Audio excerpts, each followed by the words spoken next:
apriremo le danze, come dice Mirella, su temi veramente delicati, ma anche impegnativi per una persona competente, una persona che sa quando parla del suo lavoro di cosa si parla, sa anche cosa secondo lui è stato fatto nel passato per cercare anche di porre rimedio, parliamo ad esempio della sicurezza, o non è stato fatto, cosa si potrebbe fare, e soprattutto questo mondo incredibile di cittadini che non riescono a capire se c'è la giustizia, se non c'è, ecco, come viene applicata la giustizia, l'importanza dell'avvocato competente, serio, che tutti quanti sperano che risolva il problema, ma delle volte non è così semplice, non è così facile, ma quell'avvocato non funziona, ne ho cambiato 3.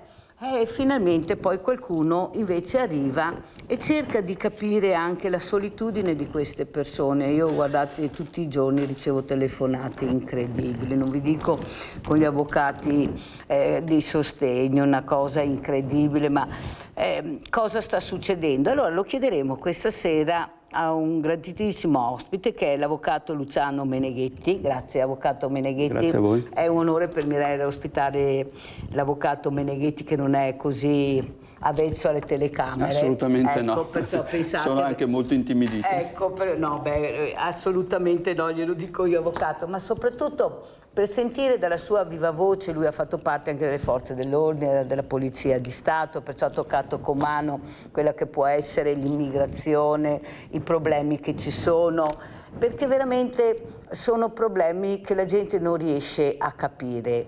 E adesso le farò vedere, partiremo proprio con questo servizio per capire cosa si potrebbe fare per aiutare queste persone. Andiamo a vedere l'ultimo giorno di questi ragazzi che Mirella, tramite un imprenditore, ha cercato di aiutare. Abbiamo dato una vacanza, una settimana, insomma, avvocato, a questi ragazzi che dormivano sotto i portici. Ecco, la racconto per chi non sapesse la storia, perché quando un ragazzo intervistato dalla nostra emittente Antena 3 davanti alla prefettura ha detto se questa è vita è meglio morire, capite bene che non tutti sono insensibili. Questo imprenditore mi ha detto: avvocato, non sarà chissà cosa, metterò una goccia nell'oceano, però per una settimana voglio dare loro un letto, lavarsi, cambiarsi, dare la dignità di un uomo. Avete visto anche l'immagine di quel senzatetto che secondo Mirella si è lasciato scivolare nelle acque. Per me non è caduto, io non ci credo assolutamente, era un pezzo che lo vedevano che guardava queste acque. Io li ho visti questi ragazzi anche ieri sera, hanno cenato questo albergo, al ristorante dell'albergo. Questa mattina sono andata a prenderli e li ho riportati dove li avevo trovati, perché nessuno ha risposto in una settimana, tanti convegni, tanti incontri, stati generali, ma di fatto non è successo niente. Andiamo a vedere il servizio, cosa dice Ali. Allora, parliamo di 4 persone, di cui 2 lavorano a Treviso, e quindi torneranno a Treviso nei soliti posti, quindi immagino il Parco del Negro o qualcosa di simile. Non ci gira intorno Don Giovanni Kirchner, parroco di Santa Maria del Sile, lui che ha dormito con loro sotto i portici. I posti dove andare per i senza dimora sono noti a tutti e con la solidarietà del benefattore in scadenza tornare nei parcheggi resta per alcuni l'unica opzione, fino a quando il mondo produttivo, sollecitato da amministrazione e istituzioni, possa farsi carico anche dell'abitare dei suoi lavoratori. Ma veramente il mondo produttivo si è fatto avanti di suo, ecco, con la dichiarazione portata da partecipare il presente, che però raccoglie le firme di tutte le associazioni di categoria. Quindi credo che sia stata la cosa assolutamente più importante, ecco, perché il comunicato concludeva dicendo che era un impegno formale di aprire un tavolo di lavoro. Credo che quel tipo di associazioni e di persone, se dicono una cosa del genere, poi insomma ne traggono le conseguenze. Ma il problema, che resta profondo, non può avere una risposta solo emergenziale e Don Kirchner rimarca i piani di intersezione del presente con un velato ottimismo. C'è il piano dell'emergenza, cosa facciamo domani, dove dormono domani, ma spesso risolve l'emergenza, ti prende un sacco di energie e ti toglie il fiato per pensare a soluzioni invece più stabili a lungo termine. Allora, le soluzioni a lungo termine ci sono già sperimentate in tante parti d'Italia, nel piccolo anche qualcosa qui da noi. Però per pensare alla soluzione a lungo termine ci vuole pazienza e soprattutto appunto collaborazione, però la collaborazione si sta aprendo, quindi credo che ci siano, perlomeno nel lungo periodo, ci sono buone prospettive. Dopo aver stigmatizzato la situazione dei richiedenti asilo ad Oderzo, definendola indegna e terribile, il Don vuole comunque ringraziare la società civile reale, anche i giornalisti, che hanno fatto la loro parte in modo umano. Quindi è come se ci fosse una ideologia espressa attraverso i social che sembra di opposizione, di astio verso queste persone. E poi in realtà un rapporto vissuto per strada con la gente che dice il contrario. Abbiamo sentito Don Kirchner. Allora, avvocato Meneghetti, lei sa di cosa si parla, sa anche come rispondere e commentare quello che ha detto anche Don Kirchner, perché non è un problema trevigiano, non è un problema italiano, è un problema europeo. Allora, cosa si potrebbe fare per cercare anche di accelerare queste pratiche, questi permessi di soggiorno? Ho i documenti ma non riesco ad avere il permesso di soggiorno. Cosa vuol dire avere il permesso di soggiorno? Perché ancora la gente mi ferma, non ha capito, ma se hai i documenti, come farlo? Com'è possibile? Allora, avvocato, vuole spiegare, lei che è una persona competente, cosa vuol dire ottenere il permesso di soggiorno e quando puoi avere questo benedetto documento? Prego, avvocato Meneghetti. Allora, io cercherò di essere proprio il più semplice possibile, perché mi rendo conto che gli spettatori vogliono semplicità e molte volte si parla, entrare troppo nello specifico delle norme, le persone non capiscono. Allora, la normativa in sé è molto semplice, cioè per avere il permesso di soggiorno non in Italia, in Europa, bisogna entrare con un visto. Se non si entra con un visto non si riesce ad avere il permesso di soggiorno, visto che viene rilasciato dalle ambasciate europee nei paesi africani o asiatici extraeuropei. Questo è il sistema. Quindi chiunque entra senza avere un visto non riesce ad avere, secondo la normativa europea, il permesso di soggiorno. Allora, ci sono i poveri del mondo che cercano una vita migliore, giustamente lo faremo tutti, e vengono in Europa ed entrano senza visto. E quindi che possibilità hanno? La normativa europea gli permette di fare richiesta di asilo e fanno richiesta di asilo che ha dei tempi anche abbastanza lunghi. Il problema è alla fine di questa procedura in cui non tutti riescono ad avere il permesso di soggiorno, anzi una minoranza, circa il 20-25% delle persone che hanno fatto domanda di asilo poi alla fine vengono accettate queste domande. Quindi abbiamo una grossa fetta, la maggioranza di persone che sono entrate senza visto e che hanno fatto domanda di asilo, che gli viene rifiutata. Poi è prevista una procedura di impugnazione, anche questa molto lunga, in cui possono restare qua durante la procedura di impugnazione del provvedimento, ma poi alla fine che succede? Si arriva alla fine che se il provvedimento di impugnazione viene rifiutato, si trovano probabilmente, credo anche come queste povere persone di questi 6, 7, 10, non so quanti sono, che sono oggetto oggi di questa vicenda. Ed è questo il grosso problema, che non è, attenzione, un problema solo italiano, è un problema europeo. Cioè queste persone al termine della procedura di rifugiato politico, che dura mesi e a volte anni, e che non ottengono il permesso di soggiorno, cosa fanno? Restano sul territorio europeo. E quindi questo è il tema.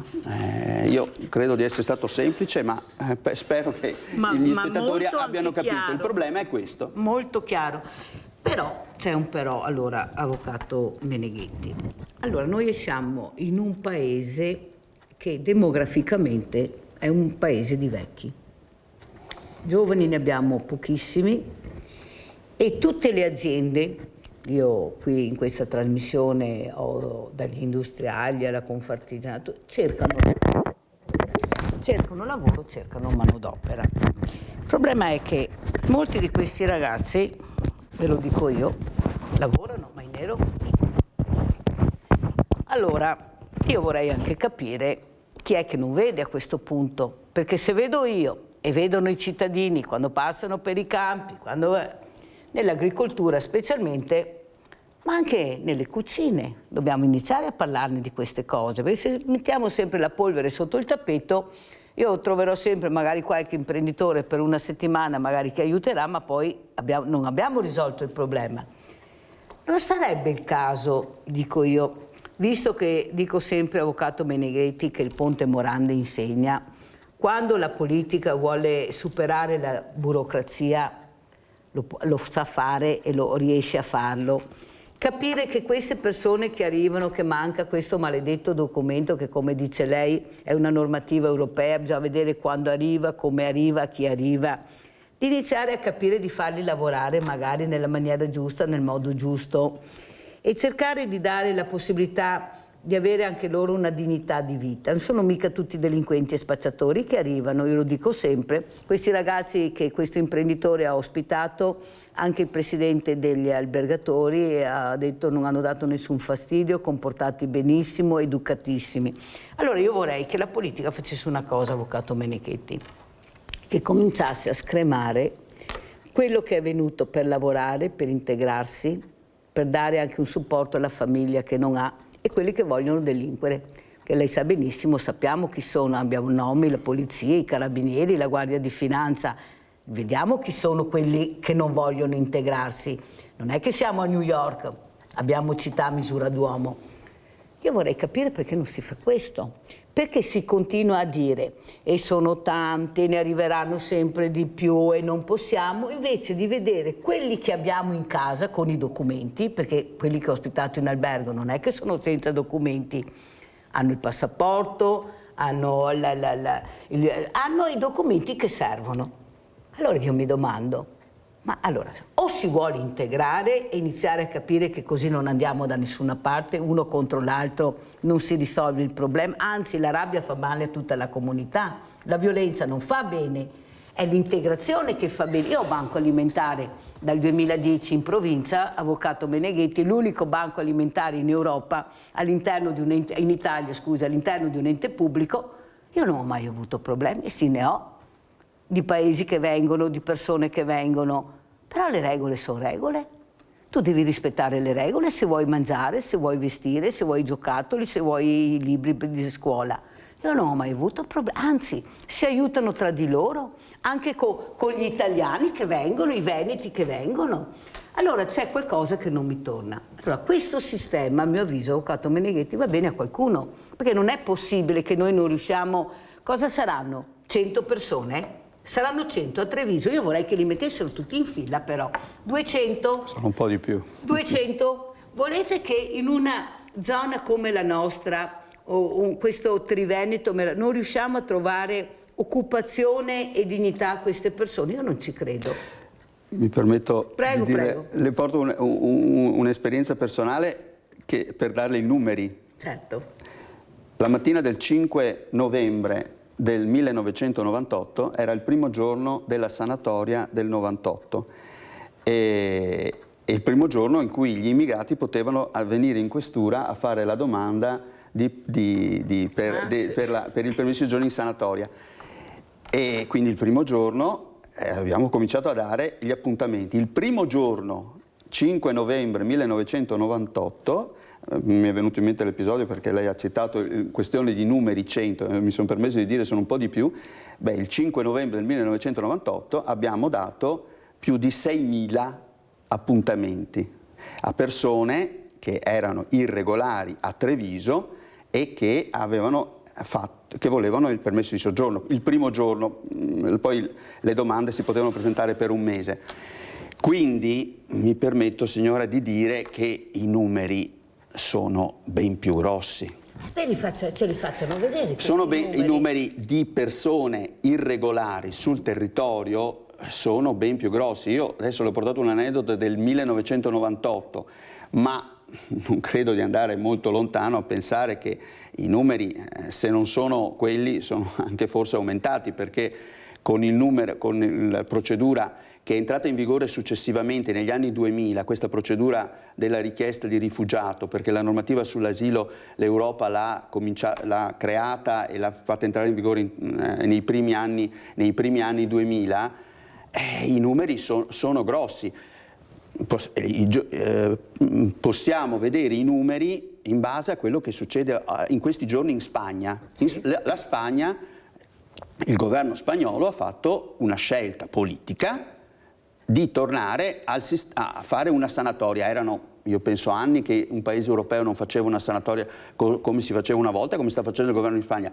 Da quello un po' che leggo sui giornali, io personalmente che scrivo i giornali, stiamo parlando di centinaia e centinaia di migliaia di immigrati che stanno facendo la domanda di permesso di soggiorno in sanatoria in Spagna. Quindi, ecco, i numeri sono grossi. I numeri mi permetto di dire che sono grossi. È vero che dicono sono grossi, io li vorrei vedere però nella mia città. Io sono a Treviso, vivo a Treviso e periferie, che mi facciano vedere questi numeri, chi sono queste persone, dove sono, perché io vado anche a vedere dove sono, sa avvocato. In effetti ci sono dei centri dove sono stipati con i topi, che abbiamo visto, ci sono dei centri invece dove trovo pulizia, educazione, rispetto. Allora io vorrei capire che riusciamo a vedere quelli che sono con i topi.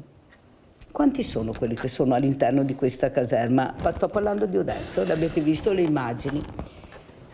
Allora, cominciamo con quella e vediamo come possiamo integrarli. Allora, tu imprenditore, agricoltore, quello che vuoi, hai bisogno di cosa? 50, 100, 20, perfetto. Però tu gli dai anche l'alloggio. Tu gli dai il lavoro, però gli dai l'alloggio se vuoi farli lavorare. Non è possibile che uno lavori a 2-3 euro in nero, nessuno veda e poi dormono sotto i ponti per strada. Non è possibile, avvocato Meneghetti. Allora, o abbiamo il paese dei furbi, perché li abbiamo e sappiamo come funziona. Adesso c'è il caso di questa donna, che non faccio il nome, tutti i giornali, come il problema fosse quello, tanto di studiare il problema, iniziare a capire come fare. Io ho tutti gli imprenditori che cercano personale, tutti, ma tanti numeri, non pochi numeri, però non riescono ad assumere o non vogliono assumere, perché bisogna vedere. Io ho parlato con un imprenditore che mi ha detto: avvocato, sai Mirella, per fare formazione bisogna assumere, non è che la puoi fare senza assumere le persone. E qua so io che tocco una nota dolente. Allora io vorrei capire questi industriali, questi artigiani, queste persone, finalmente, visto che Don Kirchner ha detto che c'è questo tavolo molto importante che è stato fatto, che vogliono dare delle risposte, se finalmente invece di parlare agiscano e ci dicono cosa vogliono fare, come vogliono incominciare, perché è inutile come faremo, diremo, organizzeremo. No, tu devi fare oggi. Oggi ho il problema a Treviso, a Oderzo. Come volete risolvere questo problema? Chi possiamo integrare? Chi ha questi documenti in attesa del permesso di soggiorno che però vuole lavorare e integrarsi?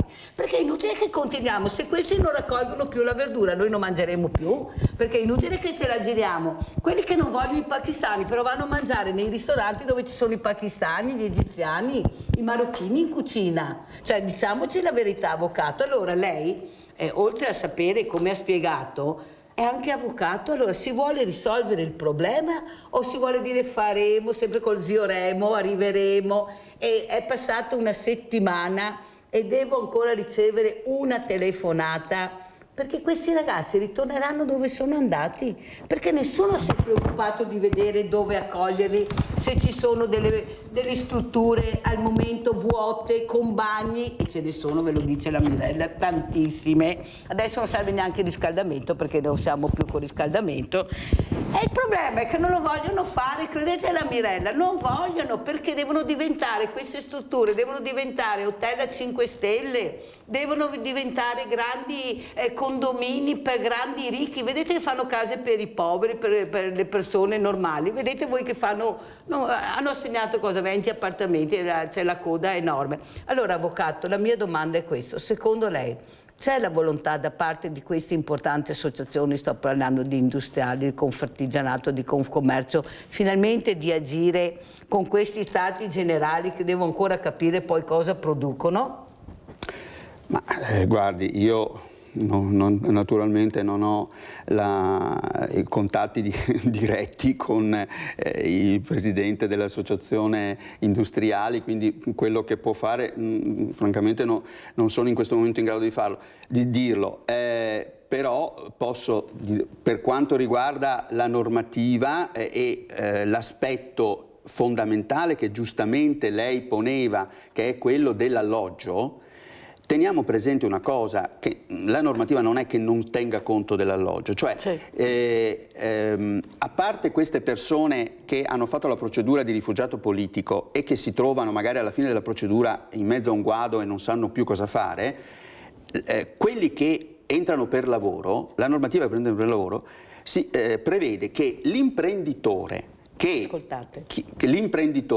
chiama una persona dall'estero perché ha bisogno di lavoro deve obbligarsi a dargli l'alloggio. Quindi diciamo, quindi è un principio umanitario, normativo, assoluto, quello che l'imprenditore che chiede un lavoratore dall'estero gli deve dare l'alloggio. La normativa lo prevede perché è un principio di umanità. Ha ragione lei, dare il lavoro e dare anche la possibilità quantomeno di un posto letto, non dico un appartamento di 100 metri quadrati, ma un posto letto. La normativa lo prevede per la procedura regolare di entrata con il visto per lavoro dall'estero. Questo è previsto, cioè chi fa la domanda in prefettura, il datore di lavoro che fa la domanda in prefettura di chiamare dall'estero una persona si impegna ad assumerlo, ha due obblighi che si impegna: ad assumerlo appena entra e a fornirgli un posto letto, quantomeno un posto letto. Questo è previsto, e quindi questo è il punto, è previsto. Il problema qual è? Che noi stiamo parlando della procedura regolare, di entrata regolare. Il problema è delle persone irregolari che sono sul territorio. E ripeto, non è un problema italiano, è un problema europeo. E allora la grande discussione è lo scontro tra due modi di vedere il problema, perché qui c'è uno scontro tra due modi di vedere il problema, che mi permetto di dire come sono anche due modi che hanno dei punti di giustizia entrambi. Il modo di vedere umanitario, che è soprattutto suo, giustissimo, della Chiesa, è perfetto. Chi può negare che il punto di vista umanitario sia negativo? Nessuno. Poi c'è il punto di vista securitario, no? Il punto di vista securitario ha anche questo dei punti di vista, l'ha accennato lei, che possono avere anche dei punti di vista di verità. Il problema è che alcuni, per fortuna minori, di queste persone, anche magari purtroppo che non vedono uno sbocco di vita, si danno ad attività delinquenziali. Quindi è chiaro che il punto di vista securitario dice no, ma noi dobbiamo anche tenere presente prevenire e prenderci i problemi di quelle. Sono due punti di vista che sono tutti e due legittimi, e tutti e due, quello umanitario e quello securitario. Il problema, secondo me, nelle soluzioni est modus in rebus, dicevano i nostri saggi antichi. Ci vogliono soluzioni equilibrate e non andare all'estremismo dell'uno o dell'altra posizione, mi permetto di dire, cioè dell'accoglienza totale, perché questo poi rischia anche di creare delle problematiche, e dell'assoluto rifiuto securitario via tutti, che è questo quindi è questo. Ecco, secondo dalla mia anche esperienza nel mondo dell'immigrazione e della conoscenza un po' anche limitata, anche un po' non grandissima, ma ce l'ho, della normativa sull'immigrazione, è la via da seguire, secondo me, è le soluzioni di equilibrio, non quelle, perché altrimenti se si va agli estremi non si risolve nulla. Sono perfettamente. Cos'è che la preoccupa di più in questo momento, avvocato, lei che segue, ecco, questo problema enorme che giustamente lei dice c'è in tutta Europa, però l'Europa anche ha denunciato 2 polizie di Stato perché sono molto lente, non accelerano, devono dare più risposte. Il problema, secondo me, però, avvocato, è che c'è qualcuno che non ha ancora capito la semplicità con la quale lei ha spiegato queste cose. Ed è uguale fa, bisogna agire con il buonsenso, vedere cosa si può fare, chi si può integrare, chi può lavorare con un alloggio e non lavorare senza alloggio, perché ce ne sono tantissimi, guardate, tantissimi, voi non avete idea, dormono sotto gli alberi, vi ho visti io, dormo sotto gli alberi, cioè li metto su dei posti incredibili. Allora, cominciamo invece da domani a capire, iniziamo con questi 11 che erano, iniziamo a vedere chi sono, cosa hanno fatto in questo periodo, se hanno fatto cose strane, se invece si sono comportati bene, hanno cercato anche di trovare un lavoro, magari anche non regolare, e vedere se si possono integrare, perché se continuiamo a parlare, guardare le norme, sì, le guardiamo, certo, ma ragioniamo col buon senso e la buona volontà, perché qui non ne veniamo fuori. Adesso si apre la stagione estiva. Per fortuna il sindaco di Jesolo, di Zos, che io ho avuto anche ospiti, ha capito l'importanza dell'alloggio. Cioè non è più che possiamo girarci da un'altra parte. E hanno iniziato a trovare gli alloggi per quelli che andranno a lavorare negli alberghi, nei ristoranti. Allora, qualcosa si sta muovendo, vuol dire che hanno capito: se non faccio questo, come faccio? Cioè una volta, quando si assumeva, si dava vitto e alloggio. Tu non puoi dare 2.000 euro e fargli pagare un affitto di 1.000 euro perché nelle zone turistiche è così. Cioè qui bisogna anche iniziare a parlare, perché hanno fatto bella vita queste persone che parlano e invece devono fare il loro dovere come le facevano i grandi imprenditori che abbiamo avuto nel passato, che facevano, dico tutte le mattine, le case vicino alle fabbriche, costruivano le case vicino alle fabbriche, perché loro capivano l'importanza dell'operaio, di essere vicino alla fabbrica, di dare dignità. Questi hanno gli yacht, hanno gli attici a 8 stelle con le piscine, poi dicono alla signora di non riscaldarsi, di non adoperare l'acqua per innaffiare la pianticella, perché funziona così. Molti sono bravissimi, non dico che non ce ne sono di bravi che fanno solidarietà, ci mancherebbe, a parte che la possono anche scaricare, vorrei anche capire come funziona, perché non è così semplice. Ma bisogna iniziare anche ad agire, perché come dice l'avvocato Meneghetti, che ringrazio, guardate che se salta il tappo è un problema securitario, dico io, avvocato, diventa un problema securitario se salta il tappo. Allora facciamo prevenzione, cerchiamo di fare questi tavoli, ma dare risposte però concrete, non che ritorniamo dopo a fare un altro tavolo, perché i giorni passano e questi hanno bisogno di risposte. Avvocato. Io, mentre lei parlava, mi veniva in mente appunto, se ho capito bene la sua problematica, lei pone una problematica che esiste, dice perché non andiamo a vedere se tra queste persone che sono qui e che sono qui, non ci sono delle brave persone. Ok, questo, parole povere, le persone che ci guardano dicono: ma scusa, vabbè, non saranno mica tutte cattive persone, ci saranno anche delle brave persone. Questa è la soluzione che lei propone, giustamente. Dice: ma vediamo se qualcuno, se tra queste persone si può fare una cernita. Allora io dico ai telespettatori che forse lei mi ha invitato a dire qualcosa di chiaro ai telespettatori per chiarire. Bisognerebbe, secondo me, ampliare la fase di discrezionalità della pubblica amministrazione nel momento in cui si valutano queste pratiche. La faccio semplice, cioè quando queste persone dicono: io chiedo il permesso per asilo, la normativa prevede che, e quindi la pubblica amministrazione è obbligata a farlo, nel valutare valutano solo la sua situazione nel paese di origine, viene da guerra, se viene da guerra, se è stato sfruttato, se rischia la vita nel suo paese, si guarda tutta la condizione nel paese di origine, quello che dice l'immigrato, mi vogliono uccidere, se è vero gli si dà il permesso, la faccio molto semplice, se non è vero non ti do la cosa, e quindi queste persone si trovano. Forse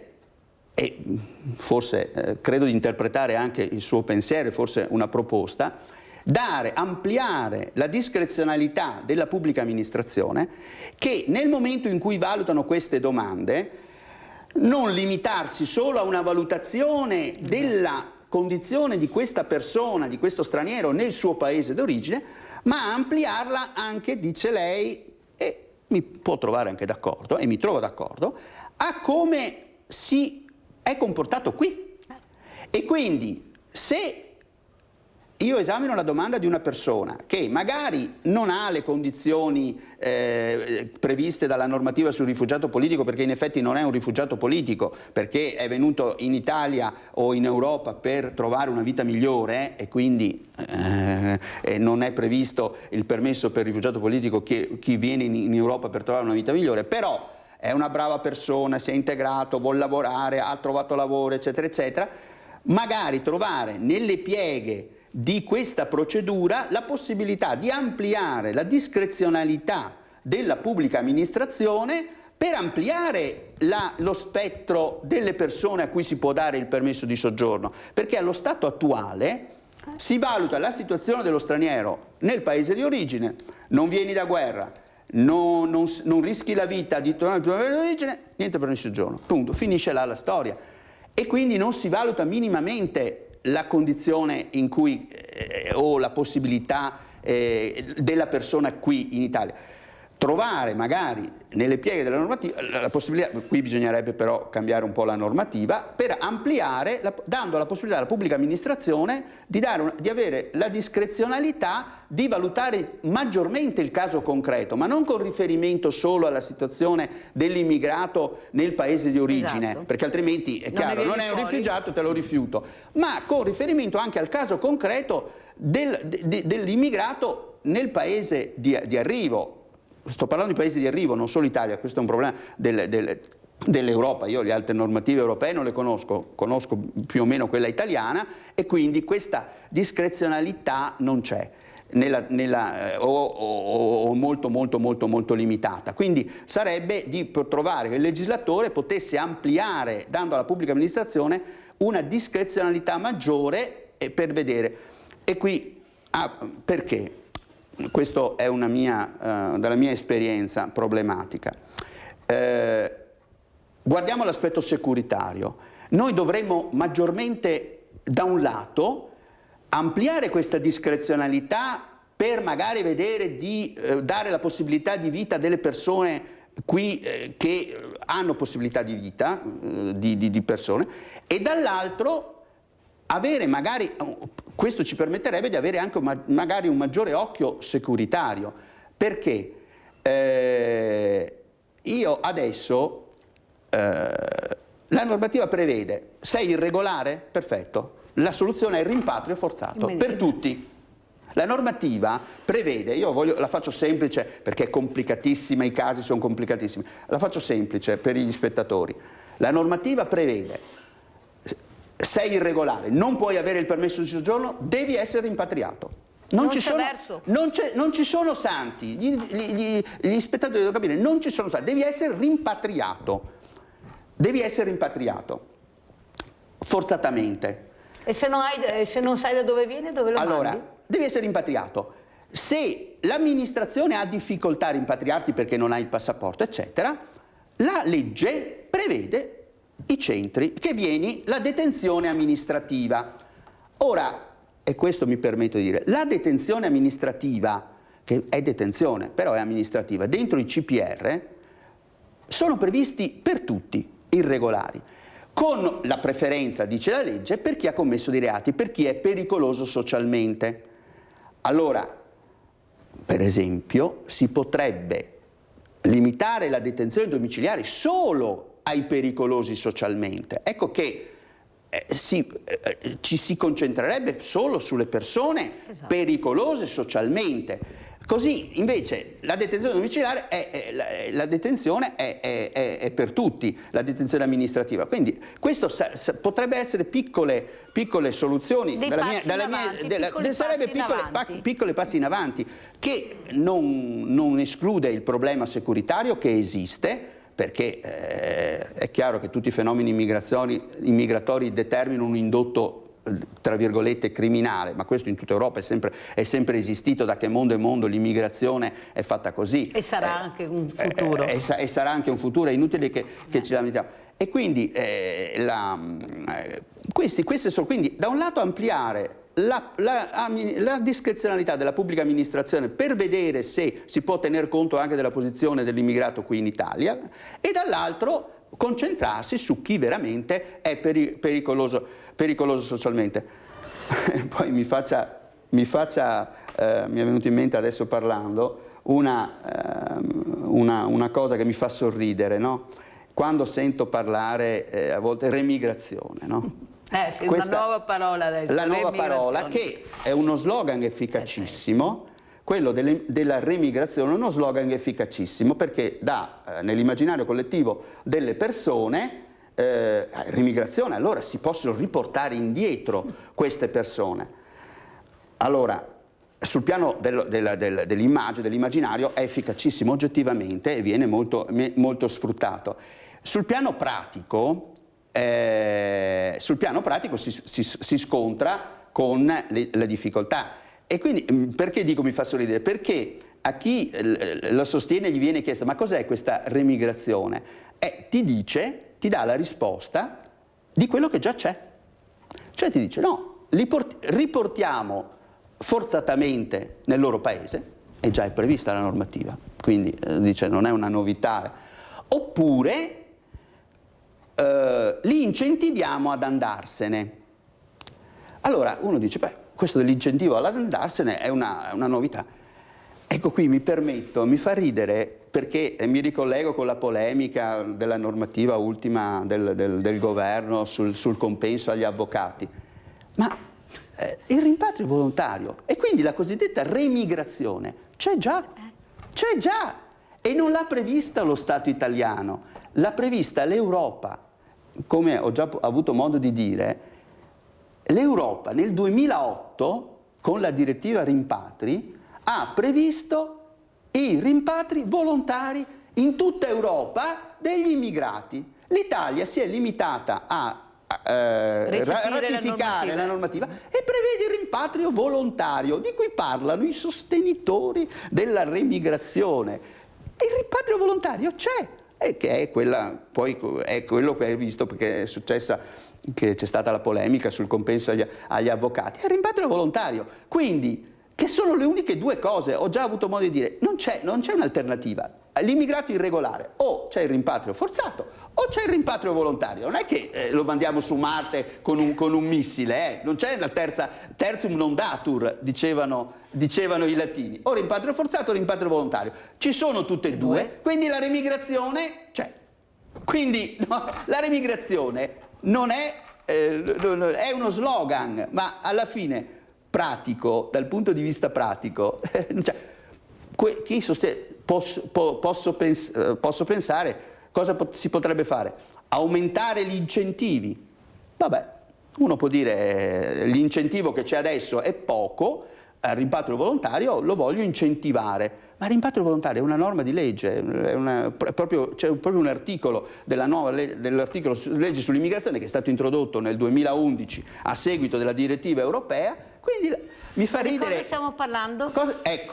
Quando parliamo di remigrazione è uno slogan. È uno slogan, ma se andiamo sul piano pratico, la remigrazione c'è già, è già prevista dalla normativa, perché l'unica alternativa possibile, Troisi diceva un'alternativa, cioè un'alternativa. L'alternativa è il rimpatrio forzato o rimpatrio volontario. Quindi la remigrazione c'è, è già prevista dalla norma, quindi chi ne parla serve solo a fare pubblicità, è uno slogan efficacissimo perché le persone, si dà l'idea che ci sia una terza via che nessuno ha mai sperimentato, perché questa è l'idea, una terza via che nessuno ha mai sperimentato, che è quella della remigrazione, che non si sa. Poi vai a chiedere e ti danno le due soluzioni che già ci sono nella legge: rimpatrio forzato o rimpatrio volontario incentivato. E quindi io ringrazio e saluto l'avvocato Luciano Meneghetti. Avete sentito che è chiaro, so che c'era Rinaldo in linea, ma Rinaldo rimani perché saluterai una persona, so che ti farà molto piacere, che ci sarà dopo l'avvocato Meneghetti, che non so come ringraziare, perché in parole semplici, perché è quello che abbiamo bisogno. Noi non siamo dei tecnici avvocato, come dice lei, noi sentiamo, pensiamo, crediamo, facciamo le nostre riflessioni, ma non siamo in grado di capire che, come ha spiegato lei, ci sono già delle leggi, delle normative che basta rispettarle, quelle sono. E poi il buonsenso, applicare il buonsenso e vedere se si vuole fare quel passo in più o se si vuole rimanere così. Questo lo deve decidere la politica, di sicuro noi no. Grazie veramente, grazie all'avvocato Luciano Meneghetti, è stato con noi. Pubblicità.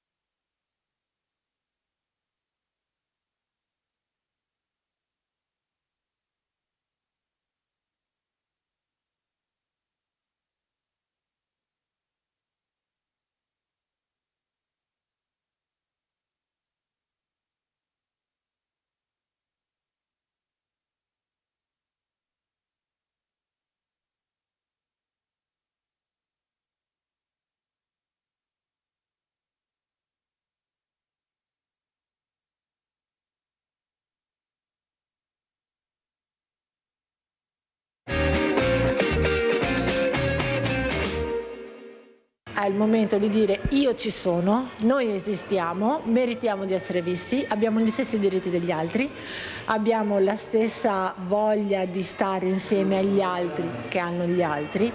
È vero che Rayen, lui, le altre persone esposte hanno delle difficoltà, indubbiamente sì, però rimangono bambini, adolescenti, adulti come tutti gli altri. Persone, non la loro malattia o la loro diagnosi, volti, vite, quelle degli 11 bambini, adolescenti, giovani e adulti, protagonisti di Io ci sono, la mostra fotografica itinerante con ritratti di Enrico Colussi che fino al 10 maggio sarà ospitata al Centro Culturale San Gaetano di Padova. Giulia Rossetto è la mamma di Rayen. Nel suo piccolo è famosa perché lo scorso settembre ha lanciato un invito diventato virale e centinaia di persone sono arrivate alla festa per i 10 anni di suo figlio. Del progetto fa parte anche la famiglia di Marcello, papà di Sebastiano.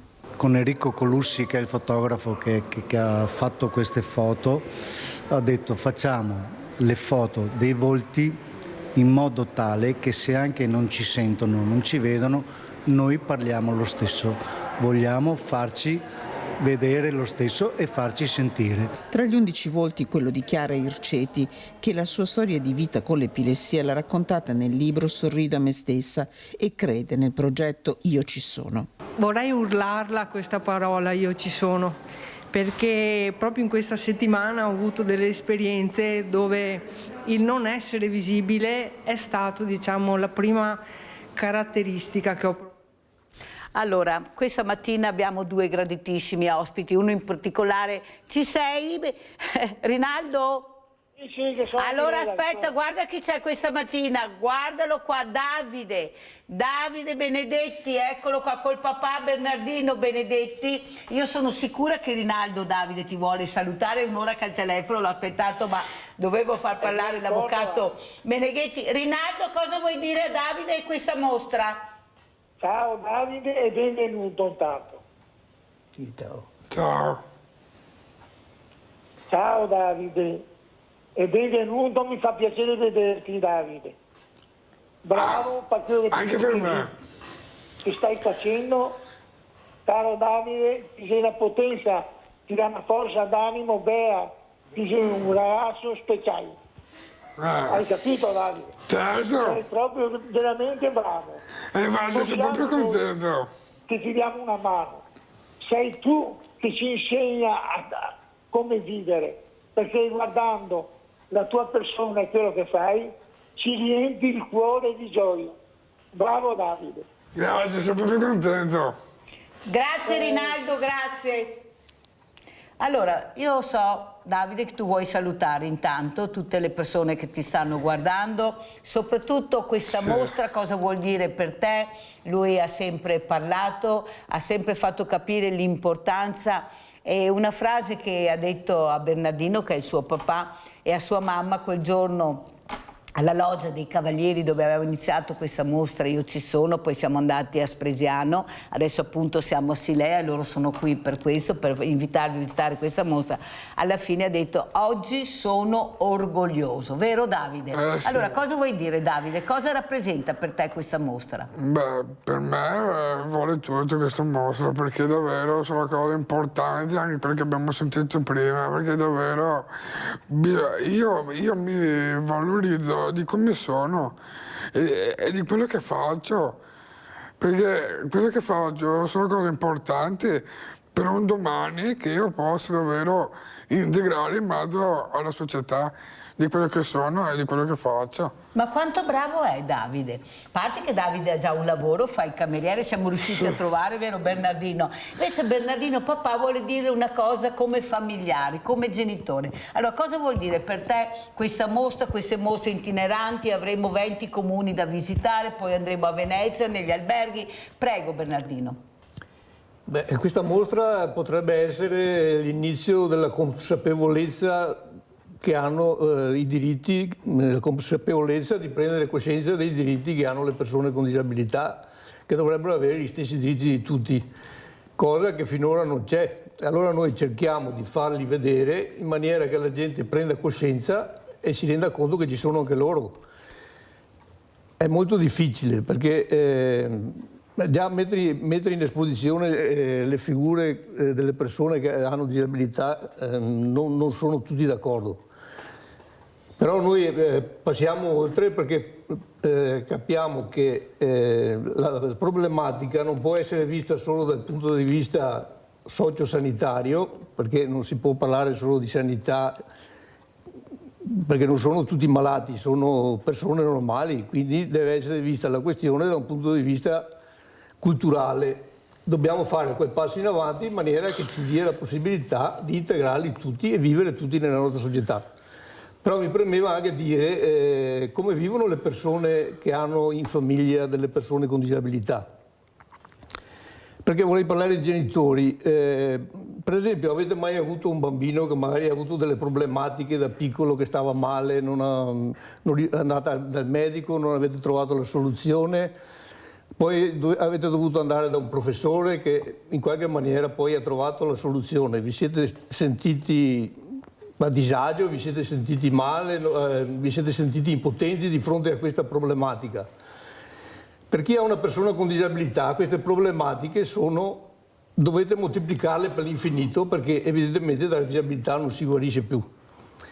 E questo non dipende dal fatto che ci sono le persone con disabilità, dipende dal fatto che queste persone nei rapporti nella società sono sostanzialmente degli esclusi, quindi è quello che ti fa vivere quel senso di impotenza, quel senso di disagio che trovi sempre.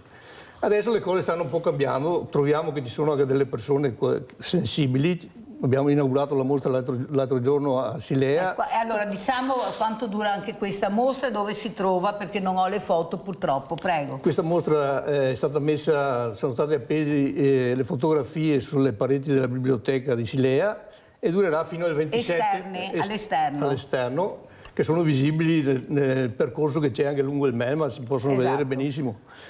È visibile sempre 24 ore su 24 all'esterno e durerà fino al 27 di maggio. E dopodiché cambieremo comune, è una mostra itinerante, insomma.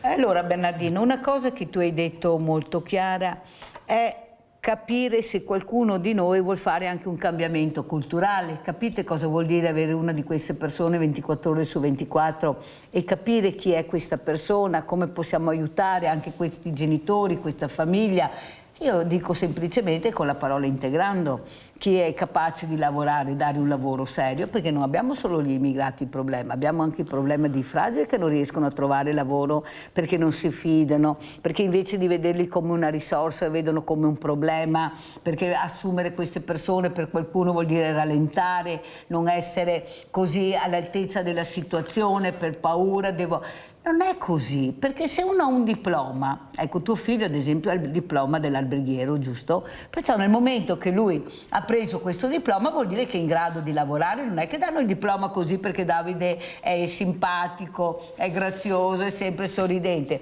vuol dire che il percorso che ha fatto sì che diventi il problema. Il problema è poi l'assunzione, quanta fatica è stata fatta, quanto hai chiesto. Ecco, come vedono tuo figlio anche adesso secondo te, soprattutto in questo lavoro che ha trovato, cosa vuoi dire? Poi sentiamo anche Davide. Dunque, c'è un problema di fondo secondo me. Il problema è che finita la scuola i ragazzi sono un po' abbandonati a se stessi, fanno dei percorsi diciamo così pre-lavorativi che in molti casi invece che fare del bene fanno peggio perché perdono anche le competenze che avevano acquisito durante la scuola, quindi si perde solo tempo. Dopo io ho trovato un ristorante, io ho chiesto se poteva venire a lavorare e loro mi hanno detto per fare uno stage non c'è nessun problema. Dopo forse abbiamo parlato, prima c'era un'associazione, poi abbiamo parlato col SIL e sono passati 6 mesi da quando io... Spiega cos'è il SIL perché magari a casa non lo sanno. Il SIL è quelli che si occupano del sostegno lavorativo per persone con disabilità, che devono assistere le persone con disabilità, dovrebbero procurare il lavoro per le persone con disabilità.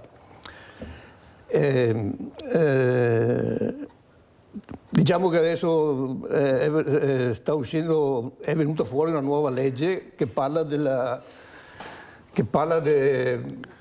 che uno deve essere, bisogna decidere valutando la persona in che posto in quale posto può essere inserito più facilmente. Non si può... Come gli immigrati, stessa roba, a vedere chi può integrare, avete capito che funziona sempre così. Chi è questa persona che vorrebbe lavorare, dove la posso impiegare, cosa sa fare? Stessa roba, non cambia niente, abbiamo cambiato. E sentendo anche loro, non solo calato dall'alto. Esatto, perché loro sanno, avete sentito cosa dire. Sentiamo prima Gabriella, poi andiamo da Davide. Vai Gabriella. Buongiorno Mirella, grazie di tutto. Buongiorno. Anche ieri con quei ragazzi mi sembrava di vedere i miei quando andavano a Treviso. Quelli sono bravi ragazzi, però vorrei che ne fosse di più. E anche quel discorso delle persone come parlava il signore adesso, da mia figlia ce n'è più di uno e ce n'è uno, poveretto, che sta piangendo perché suo fratello è direttore, mi sembra, a Casale, su una scuola. E lui lavora da mia figlia e adesso, siccome la mamma è abbastanza anziana e non hanno nessuno che lo accudisce, vorrebbero metterlo in collegio e lui sta soffrendo da morire perché dice non voglio andare in collegio perché voglio stare nella società, ma purtroppo se nessuno può stargli dietro, benedetto, vede che il mondo va male perché manca gente, e ancora che lei si interessa a fare tante cose e ho sempre detto che lei è un angelo. No, siamo qua perché gli angeli in cielo, mi piace stare per terra, non sono ancora un angelo. Grazie Gabriella cara, grazie, sai delle parole. Ecco, Gabriella è una persona, Davide, che capisce il problema e che dice sì, ma bisogna anche trovare le persone che cercano anche di accompagnare nel percorso. Tu come ti trovi al lavoro, Davide? Beh, mi trovo anche bene. Cosa fai? No, io faccio il cameriere come al solito, adesso sono a casa perché il mio datore di lavoro ha avuto un problema, va bene, di salute, ma adesso si riprenderà. Quanto è bello andare a lavorare, cioè alzarsi la mattina e dire oggi vado a lavoro. Sì, è molto bello in effetti. Perché di fatti per me quando mi alzo la mattina sono contento perché vado a lavoro con più entusiasmo, voglia di fare, non faccio come abbiamo ascoltato quello di prima. Io vado, lavoro con gioia e con passione anche, lo faccio con passione anche. E quindi sono cose importanti che sto facendo, che non tutti, e che tutti non fanno. Invece io lo faccio con passione. E perché hai scelto di fare il cameriere, Davide? Cos'è che secondo te è il là che ti ha dato per fare questo lavoro? Perché ti piace fare il cameriere? Cioè, mi piace per rapportarmi con la gente, come sto facendo, come adesso, no? E quindi di fatti mi piace anche per rapporto con la gente, mi piace anche come mi rapporto con gli altri e anche gli altri sono contenti. Perché vedo anche certa gente che mi accolgono con entusiasmo, con una grinta, quindi mi conoscono anche. Cioè io vorrei anche, cioè perché sono certa gente che nemmeno ti badano, come abbiamo appena detto anche prima, no? Che abbiamo appena parlato con l'avvocato.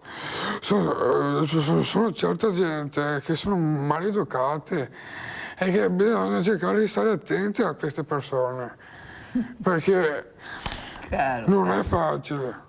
Caro Davide, però tu lo sai, ci sai fare, perché con questo sorriso che hai, anche la persona maleducata magari si aspetta che fa una riflessione, perché è così gentile e educato che forse devo capire io di diventare un po' più educato. Abbiamo Iole da Vo. Ciao Iole. Buongiorno Mirella, buongiorno ai tuoi ospiti, cara. Senti, volevo dirti una cosa. Stai attenta, tanto riguardante un po' la disabilità, riguardante un po' questi ragazzi, un po' nell'insieme. In questo momento tu pensa che sai con la situazione che io ho con Romano, le signore che lavorano da me, la signora che lavorava da me, in 448 se n'è andata, sono rimasta senza nessuno. Adesso con Romano sono da sola e non so più dove sbattere la testa. Perché non c'è nessuno. Non ho nessuno, cioè nel senso, lunedì per esempio un ragazzo che viene di solito ha problemi perché deve andare a rinnovare il passaporto dei figli, deve andare a Milano e io sto cercando tutto il mondo se riesco a trovare una persona che mi dà una mano quelle 2 o 3 ore per alzare il figlio, perché non c'è nessuno e nessuno ti aiuta. Avete sentito come funziona? Allora Iole, ecco, in breve racconto la tua storia, stai in linea perché voglio poi che parli con Bernardino. Allora, Iole ha un ragazzo che vegeta purtroppo da tanti anni, lei se l'ha sempre tenuto in casa, lo accudisce, non riesce a trovare una struttura adeguata per suo figlio, quello che vuole lei, non una qualsiasi struttura, però anche Iole ha grossi problemi, quasi sempre gira anche con la sedia a rotelle, ha problemi enormi anche Iole. Però questo adorato figlio, l'amore per questo figlio è talmente grande che lei dice finché ce la faccio lo accudisco, ma non ce la fa più, ha bisogno di aiuto e nessuno risponde. Perché? Perché mancano le persone, mancano i mezzi, mancano gli investimenti per la fragilità. Cosa vuoi dire Bernardino a Iole? Diciamo che la situazione non è delle migliori, ne conosco anch'io che hanno queste problematicità. E mi tocca dire che dove c'è una disabilità così, poi poco dopo se ne aggiunge un'altra, che sostanzialmente è quella persona che lo accudisce, perché a un certo punto non ce la farà più. E poi succede come è successo in Australia, che i 2 genitori prima hanno ammazzato le bestie che avevano, poi hanno ammazzato i 2 figli, poi si sono suicidati perché avevano 2 figli con disabilità e quindi erano lasciati probabilmente soli, quindi io sinceramente non so, o cambiamo, come dicevo prima, il discorso che da sanitario assistenziale deve diventare sociale, oppure noi non andiamo da nessuna parte perché o cambiamo mentalità oppure queste persone sono destinate purtroppo a soccombere, perché vige la forza del più forte. Quindi, allora, prendiamo il caso di Iole. Iole, sei in linea? Sì. Allora Iole, se io ti dicessi, Iole, prenderesti un ragazzo, anche 2 magari, con te per aiutarti, prendere Romano, o avresti paura del diverso perché ha la pelle scura, perché non sai chi è, naturalmente accompagnato da un'associazione di volontariato, ad esempio Mirella, diciamo tu, o Bernardino. Bernardino ti dice: Ioli, io avrei queste 2 persone, però dovresti dare un alloggio, ecco, dovresti dare qualcosa perché gratis loro non lo possono, e prenderle in casa. Tu lo faresti? Se avessi la casa, Mirella, lo farei. Tu sai che sono senza casa, cioè non ho lo spazio per poterlo fare. Ma se tu avessi la casa, lo faresti? Certo che lo farei, perché io l'unica persona che mi dà una mano finora è un indiano, ed è Bangladesh. Eccolo qua. Nient'altro. È Eccolo. bravissimo. Avete sentito? Bravissimo. L'unica persona che dà una mano a Iole, che io vorrei farvi vedere il servizio se lo trovassi, che ho aiutato Iole, chi è Iole e cosa sta facendo Iole con questo ragazzo. Iole ha perso già un figlio e questo con un incidente stradale purtroppo non ce l'ha fatta, è rimasto vegetale, ma lei lo accudisce in una maniera, guardate, incredibile, però non ce la fa più. Allora vogliamo capire che forse quello che diceva l'avvocato Meneghetti prima, tra le pieghe di questi decreti vogliamo trovare anche il buon senso, ecco, cercare di vedere chi si è comportato bene, se possiamo inserirlo in un determinato contesto, perché ne abbiamo bisogno. Chi è che aiuta Iole? Un indiano? No, avete sentito anche voi? Non ha detto uno del mio paese, un indiano. Allora Iole, io cercherò, hai chiamato il sindaco, i servizi sociali, ti sei fatta sentire l'ULS? Il servizio sociale non c'è nessuno, mi manda la signora alla mattina. Però me la manda a quell'ora, l'ora e mezza la mattina, e poi durante il giorno non c'è più copertura, Mirella. Romano ha H24, e sì. H24 ci sono io e devo avere qualcuno che mi aiuta perlomeno per le alzate, perché lo devo alzare 2 volte al giorno, perché povero non può rimanere a letto 24 ore su 24, perché altrimenti avrebbe piaghe anche non so dove, perché su 23 anni lui non ha piaghe da nessuna parte. Però Mirella è un continuo, io comincio alle 6 della mattina e finisco alle 6 della mattina dopo, se guardiamo bene. Guarda Iole, un abbraccio, ecco, vedo cosa, ma tanto so cosa mi risponderà il sindaco, che fanno già quello che possono fare, che non hanno il personale, lui è la stessa cosa. Io mi domando se qualcuno si deciderà a aiutare anche questa mamma. Pensate alla tragedia di questa mamma, e lei che veramente ha grossi problemi di salute. Io l'ho visto, Romano, provate a alzare voi la mano, eppure lei ce la fa. Lei ce la fa ad alzare, ma vi rendete conto? Con qualche aiuto, ma è lei, solo che la schiena non la regge più, perché dopo tanti anni di questi sforzi incredibili anche la sua schiena ha ceduto. Iole, un abbraccio, poi ti chiamo, sai, oggi pomeriggio o domani, guarda, perché ho qualche problemino, diciamo così, ho qualche problemino. Vai Iole, grazie anche delle telefonate che ha fatto veramente piacere a Davide. Allora Davide, siamo in chiusura, come vuoi salutare i nostri ospiti? Intanto ricordiamo l'importanza di questa mostra, che si trova dove? A Acidea. Dove? Vicino? Vicino alla biblioteca.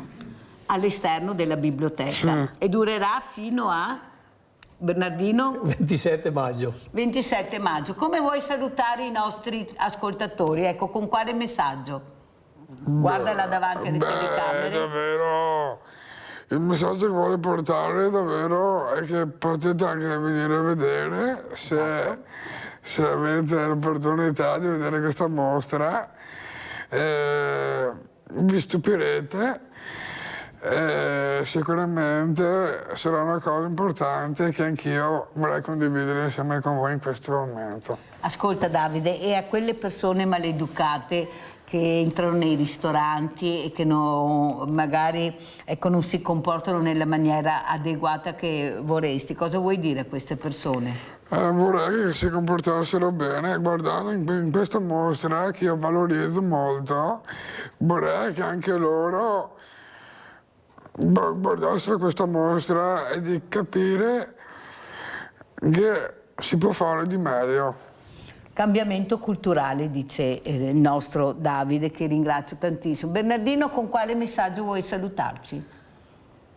Intanto mi fa piacere il discorso che stiamo un po' migliorando, speriamo che tutto funzioni, speriamo che la gente, che ho visto la sensibilità sta aumentando, speriamo che sia di buon auspicio per il prossimo futuro e che qualcuno apra le porte a queste persone, che ci sono anche loro, che quindi se possono dare qualche contributo nel lavoro o nella socializzazione o anche nel volontariato, esatto, che tutti quanti possano collaborare in maniera che se tutti quanti insieme ci mettiamo a fare qualcosa ci riusciamo. Se lo facciamo a settori, la disabilità non è una parte della società, fa parte della società e quindi siamo noi, in sostanza, questi siamo. Speriamo che un po' alla volta riusciamo a dare questo messaggio, che speriamo che riesca, insomma. Io sono dell'idea che ce la faremo, un passetto alla volta, non grandi passi, un passettino alla volta, ma come la goccia nell'oceano, ma lo faremo. Grazie a Davide Benedetti, grazie a Bernardino Benedetti di essere stati con noi. Pubblicità.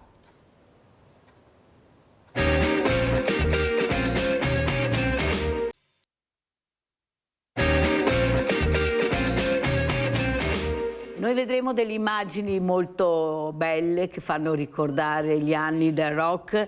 Ringrazio Roberto Valerio, direttore del Museo di Little Tony. Adesso vedremo le immagini se partono, perché è molto importante capire questa passione, questa amicizia che si allunga nel tempo, che diventa sempre più solida, certo, che inizia a fare anche solidarietà. Ecco qua la sensibilità, certo, sia di Little Tony che di Roberto Valerio. Allora, grazie Roberto Valerio di essere qui, ringrazio anche Paolo Daros, che è un fan, un amico di Little Tony e di Roberto. Sentiremo anche perché è stato così intrigato di essere vicino a queste persone. Allora, quando è iniziata questa storia, Roberto?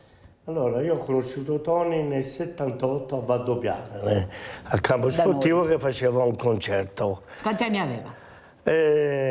Io avevo pochi anni, ci sono 11 anni di differenza.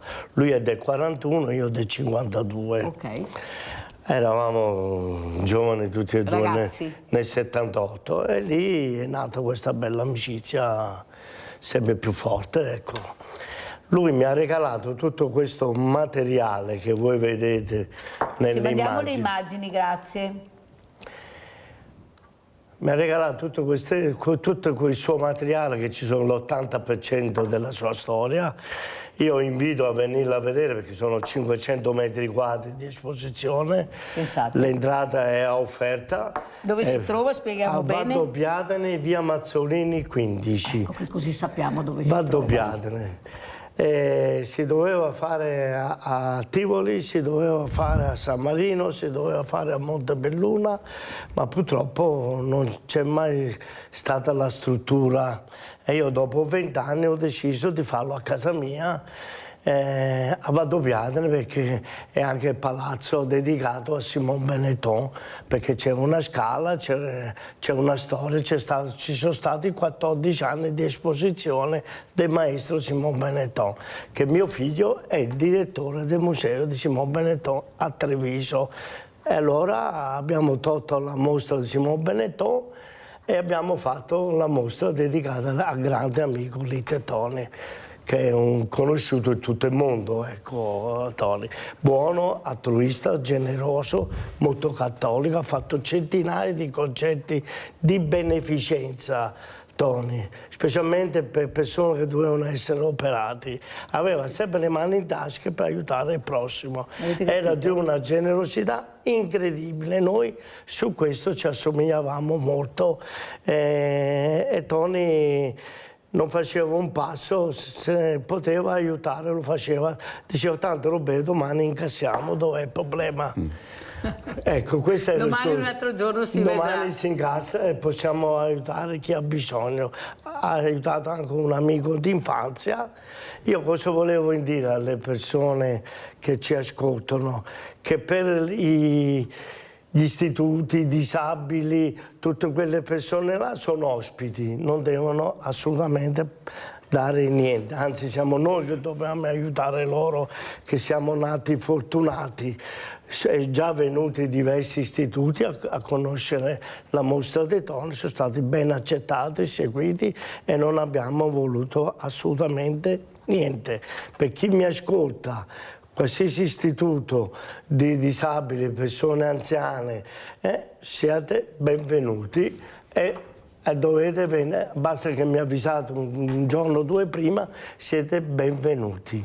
Allora, sentiamo anche Paolo D'Arros, perché è diventato un fan, cosa l'ha tirata di questo uomo, e che soprattutto, ecco, della musica, questa musica, queste canzoni che io non le posso far sentire perché non è arrivato con la chiavetta stamattina, ma non si può arrivare, ma non importa, ma abbiamo le immagini. Certo. Soprattutto l'importanza di capire questa musica che piaceva tantissimo, queste canzoni, questo uomo che è rimasto nel cuore di tante donne che lo adoravano. Prego, infatti, invece adesso un fan. Sì, io posso dire che tutte le persone che visitano la mostra sono emozionate visitando questa mostra a Valdobbiadene, e perché hanno genitori, anche loro, che sono appassionati della musica dei Little Tony.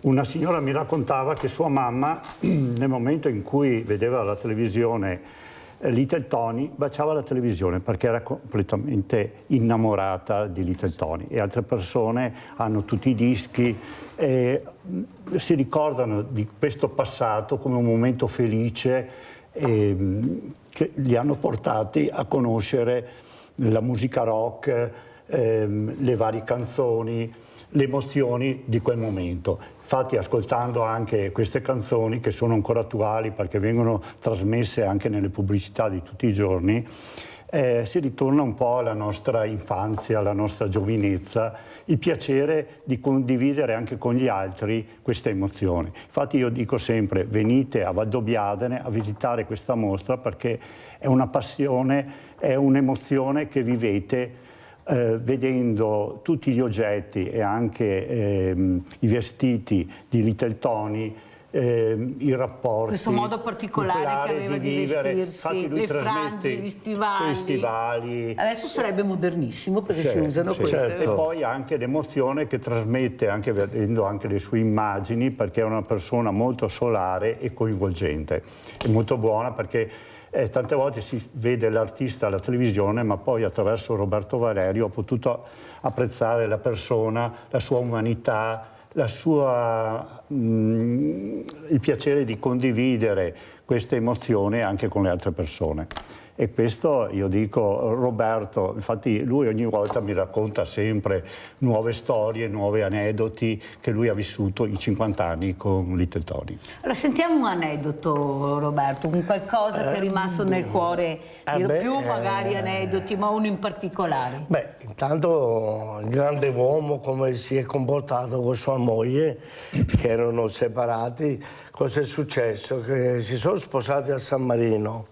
E lui lo ha raccontato anche a Domenica in questa bellissima storia, molto emozionante. Cioè, si separa con la moglie Luciana Brugnoli, che era hostess internazionale, direttrice dei voli dell'Alitalia. Purtroppo si ammala di un brutto male a pancreas.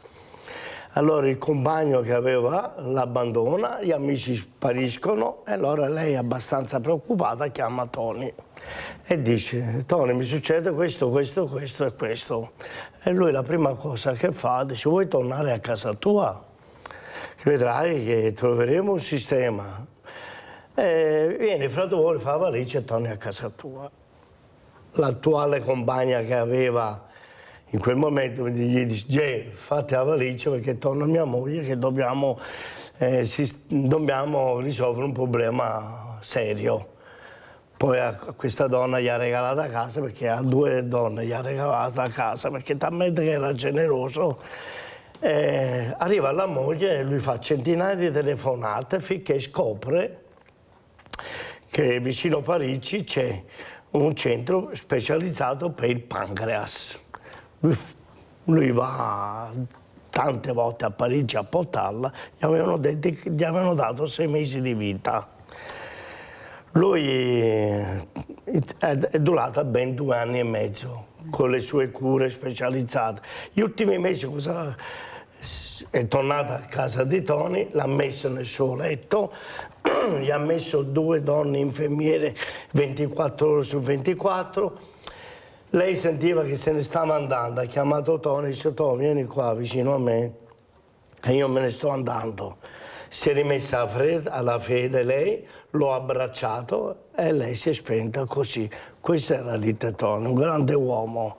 Avete capito la sensibilità, l'umanità di questa persona? Perché loro vedono solo i lustrini, lo spettacolo, ma Tony era talmente umile che stava con il numero 1 e anche con l'ultimo.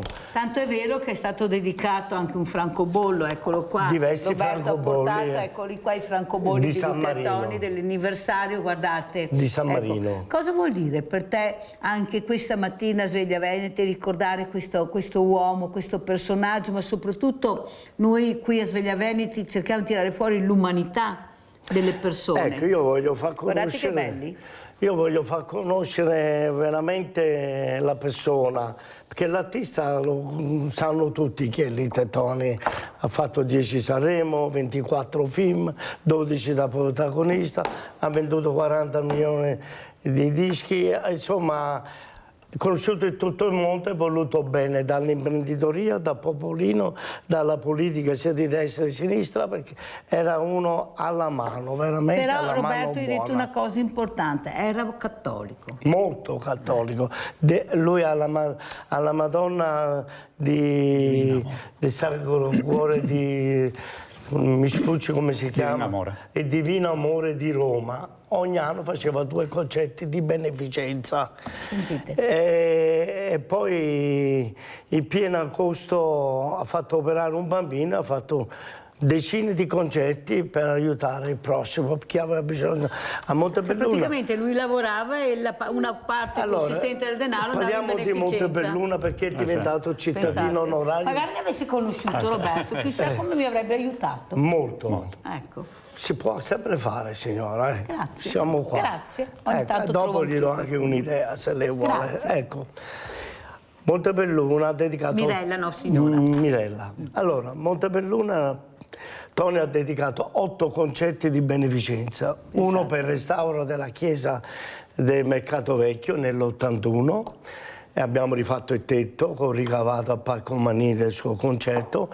Uno l'abbiamo fatto per le vetrate del Duomo di Montebelluna e adesso ha dedicato una bellissima canzone a Montebelluna, Welcome Montebelluna.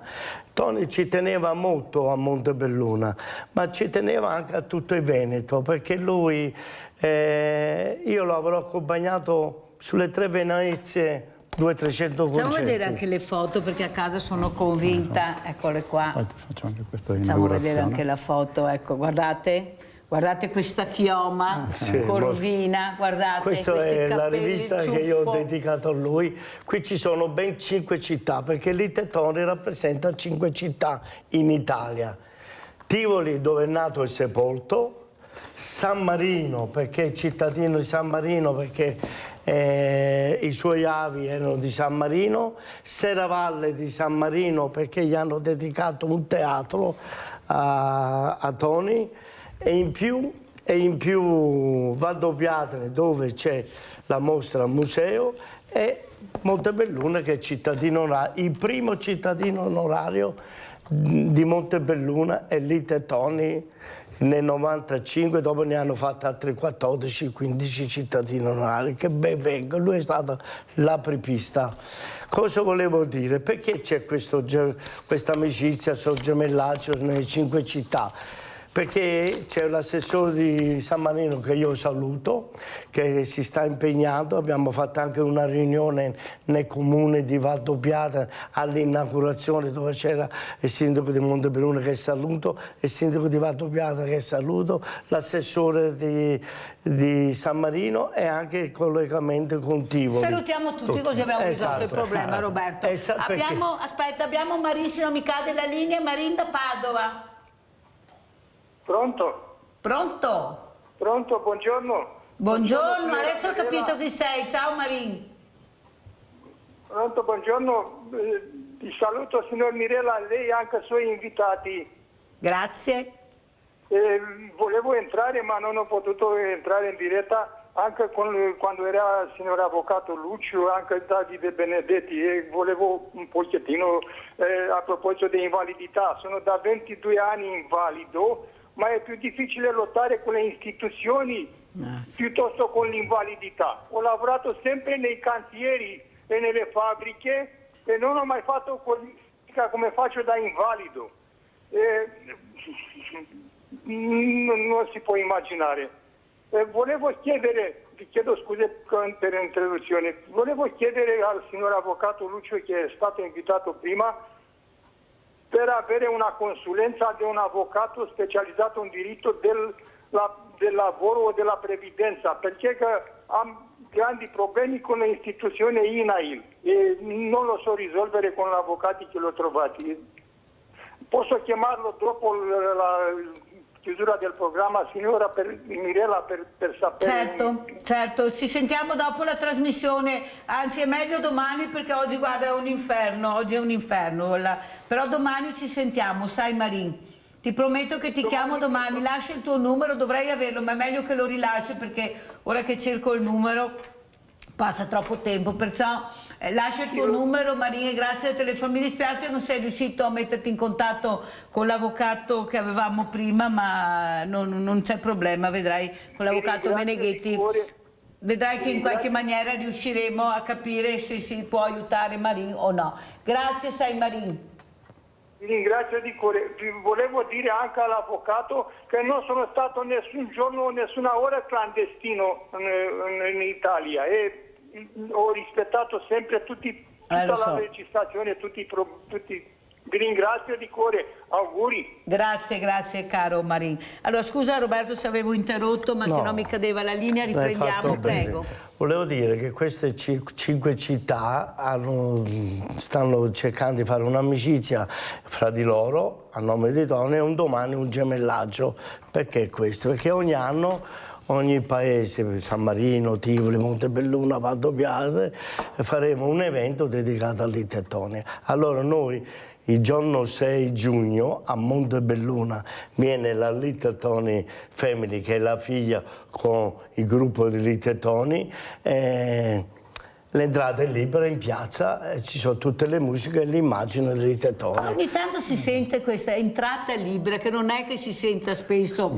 Esatto. Oppure ti fanno entrare, dopo devi prendere 10 euro per il braccialetto, 5 euro per il cappellino, cioè alla fine ti ha speso di più del non pagare l'entrata. Allora sentiamo anche cosa ne pensa Paolo da Ross. Ecco, questa musica che penetrava nel cuore, queste canzoni che a memoria si sapevano, ma soprattutto ecco, questo uomo che intrigava, non intrigava solo la donna ma intrigava anche un uomo come Paolo, perché aveva un modo di esprimersi, questa semplicità anche che aveva nel socializzare. Nel socializzare. Esatto, nel socializzare. Prego Paolo. Infatti io dico sempre, ci sono delle persone che già guardandole in televisione emanano un'energia positiva e tra quelli c'era Little Tony. Little Tony, proprio il suo sorriso, il suo modo di porsi, la sua gentilezza di essere un galantuomo generoso, il suo modo di porsi educato anche con gli altri colleghi, non ha mai avuto polemiche, non ha mai avuto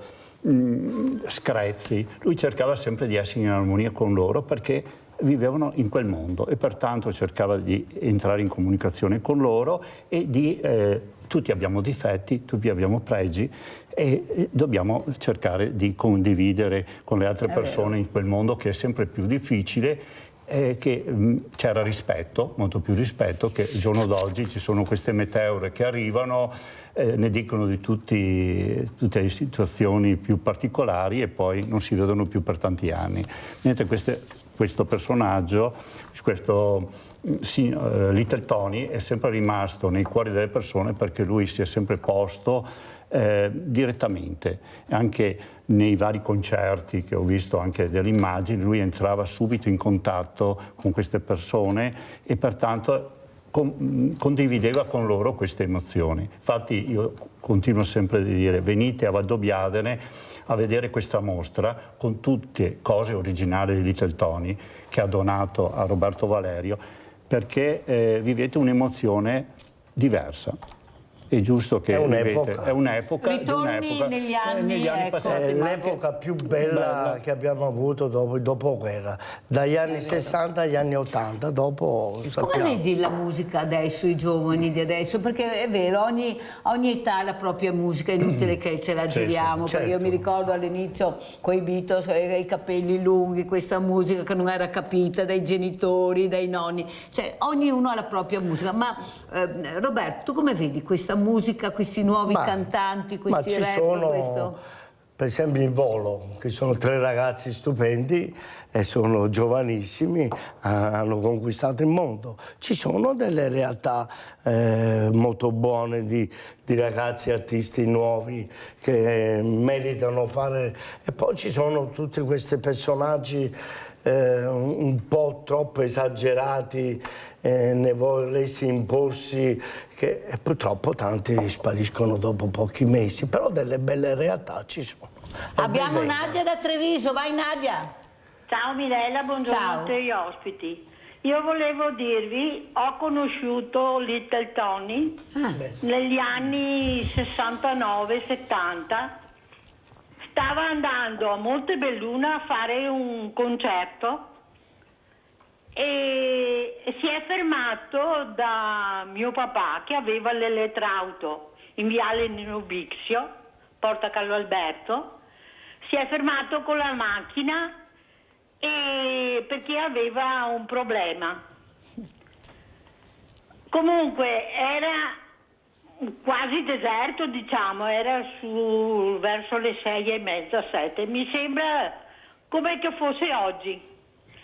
E niente, dopo 5 minuti c'era tanta di quella gente che è venuto passaparola e comunque l'ho conosciuto personalmente, era con la sua signora, la bionda. Grazie, arrivederci e buona giornata. Che bello questo Buongiorno. ricordo di Nadia che si è fermato dal suo papà perché la macchina aveva ci sono problemi. di questi... Dopo 5 minuti c'era così la ressa che guardava. Io volevo far vedere, per far capire Little Tony non è solo Riderai Cuore Matto. Little Tony ha fatto circa 400 pezzi, ha cominciato a 18 anni, questo è un libro inglese, Top Pop Star. I più grandi del mondo, che questo libro in Inghilterra è stato stampato nel 61, in Inghilterra è stato stampato, e qui ci sono i più grandi del mondo. Cioè Little Tony nel 60 era già una star mondiale, qui c'è Cliff Richard, Elvis Presley, Pat Boone e tanti altri. E a pagina 22 l'unico italiano di San Marino è Little Tony, che adesso mostro. Ecco, per far capire che né Celentano né Mina, questo è Cliff Richard, hanno fatto, anche se sono grandi artisti, hanno fatto quello che ha fatto Little Tony. Elvis Presley. Ecco, per farvi capire i più grandi del passato, questo è un libro Top Pop Star del mondo, parliamo dei più grandi del mondo. Eccolo qua, Little Tony con i fratelli, 2 pagine dedicate sul libro Top Pop Star, che neanche Tony sapeva che esisteva questo libro. Io l'ho trovato per caso, quando l'ha visto si è seduto, ha detto che bella cosa. Beh, questa è una cosa importantissima come carriera. È la storia. E poi nel 60 Celentano, che l'aveva già conosciuto, ha voluto Little Tony, a 20 anni aveva Tony, il primo Sanremo con 24.000 ma scusa Roberto, baci. ma come hai fatto a trovare sto libro che neanche Little Tony sapeva che c'era? Ma dove sei andato a pescarlo? Adesso lo spiego, è molto strano. Io ho conosciuto un signore che era stato un friulano, che era stato in Inghilterra, e ho saputo che aveva questo libro. Sono andato a trovarlo diverse volte e ogni volta che si andava lì negli anni 80 lui aumentava il prezzo. Insomma, una volta per tutte, quando vuoi per questo libretto. Alla fine, negli anni 80, gli ho dato 600.000 lire. Che hai dato? Che erano soldini. I lire erano proprio soldini, E poi io gliel'ho fatto vedere a Tony, ho fatto diverse copie, l'abbiamo regalata a Tony e ai suoi fratelli. Questo è l'originale. Ma un'altra storia molto bella di Little Tony, che lui ha fatto 12 film di protagonismo con i più grandi artisti.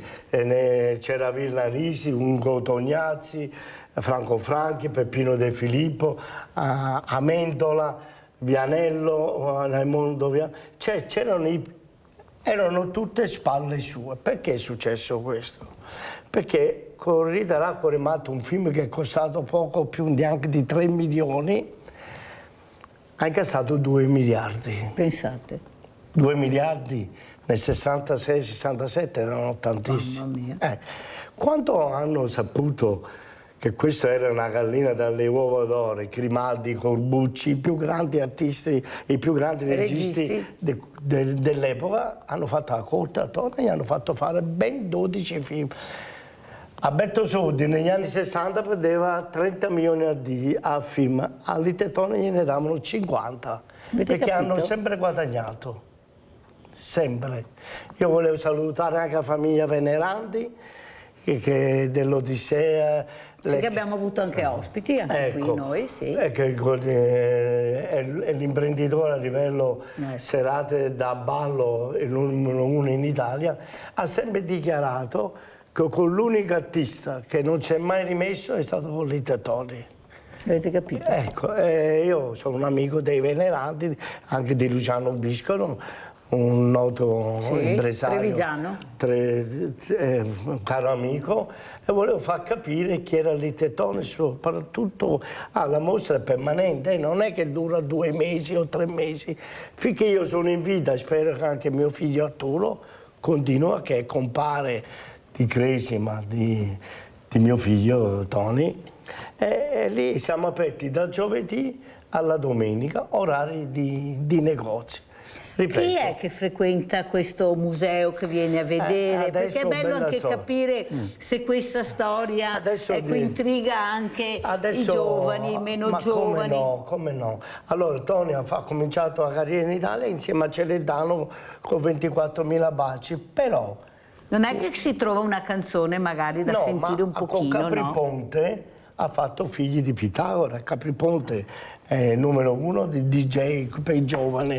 E Litetoni ha fatto una canzone insieme a Capriponte, Figli di Pitagora, che è stato un grande successo, che Capriponte la propone in ogni suo concerto. Abbiamo Mirella da Riese, vai Mirella, poi continuiamo. Sì, ciao Mirella, buongiorno. Ciao. Agli ospiti. Allora, io abitavo a Muriano e nel 1968-69 ecco, c'era la festa dell'unità, una bellissima festa, e c'era anche lì Teletoni, Gianni Nazaro, Orietta Berti, e mi ricordo anche che c'era un altro cantante, non mi c'ero anch'io.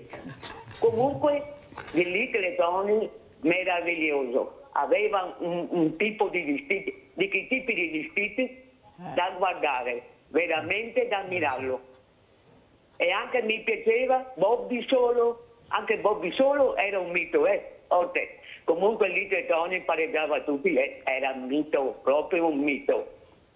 E mi ricordo, adesso ho 74 anni, 75, è 4 maggio, però mi ricordo di lui assolutamente. Grazie, ciao a tutti. Grazie cara Mirella, grazie. Ecco, mi fa piacere anche farvi ricordare. Io volevo lanciare un messaggio ai colleghi. Allora, Bobby è un amico, Mal è un amico, perché tramite Tony ho conosciuto tantissima gente. Che Mal poi vive qua anche a Pordenone. E Bobby è a Merano. Ah, ecco. E loro verranno senz'altro a trovare. E vorrei lanciare un messaggio ai colleghi di venire a vedere questa mostra. Sì. Perché veramente merita, anche perché, detto da Michele, grande artista anche lui degli anni 60, che Litetone è proprio il simbolo degli anni 60. Allora ti prometto intanto che vengo io con le telecamere, facciamo un bel video, che poi farò vedere anche con le canzoni. Si possono mandare le canzoni, perché i diritti d'autore, tutta questa roba qua. Ma Roberto mi risolvi il problema. Allora io rappresento Litetone nel mondo insieme alla figlia. Che la mando Per me la figlia di Tettone, per me è una seconda... Cristiana. La salutiamo, Cristiana. La salutiamo, per me è una seconda figlia. E questa viene qua in macchina. Questa, ecco. Eccola qua. C'è Cristiana, questa è una rivista che esce in tutta la provincia di Treviso. Che è la figlia che ha avuto con la prima moglie, quella che è morta. Figlia unica. Figlia unica. Ecco, questa è una rivista che esce spesso in tutta la Marca Trevisano, che hanno voluto omaggiare 2 pagine alle Tettoni, e qui c'è l'inaugurazione, qui sindaco di Valdobbiadene, di Montebelluna, di varie autorità. Vediamo se la regia riusciamo a mandare la canzone di Tettoni, visto che possiamo mandarla, vediamo se anche sono voi così con bravi Montebelluna tecnici. potete mandare la canzone che ha dedicato a Montebelluna. C'è su internet? Sì, su internet c'è. Voi con Montebelluna, che è bellissimo, parla di amore, di sport e della gente semplice. Come mai hai deciso di fare una canzone anche per Montebelluna? Non è facile, cioè, d'amore. Ma come mai hai deciso di fare dedicata? No, glielo dirò a Bordini, al sindaco, ma scusami, come sei andato a vedere tu il museo, la mostra? Adesso no, guarda che questa è una storia bella. Dai, anni fa, parliamo degli anni '80, viene il presidente della Proloco a trovarmi, ci sai Roberto, so che hai amicizia con Toni, mi farebbe piacere, e mi butta là, perché non fa una canzone per gli emigrati, per noi del territorio?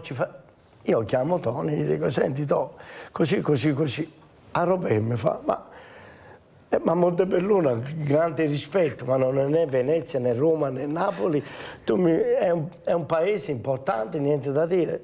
È finita là. Io, dopo pochi giorni, lo chiamo ancora. Fammi sto regalo personale, facciamo sta canzone. Una volta o 2, va bene, facciamo sta canzone. Mandami un po' di aneddoti, di storia del paese, che poi la signora Boscaro di Roma e Basile, che hanno scritto canzoni per Morandi, per Leali e tanti altri, ha il testo di questa canzone. Però le ultime parole sono mie.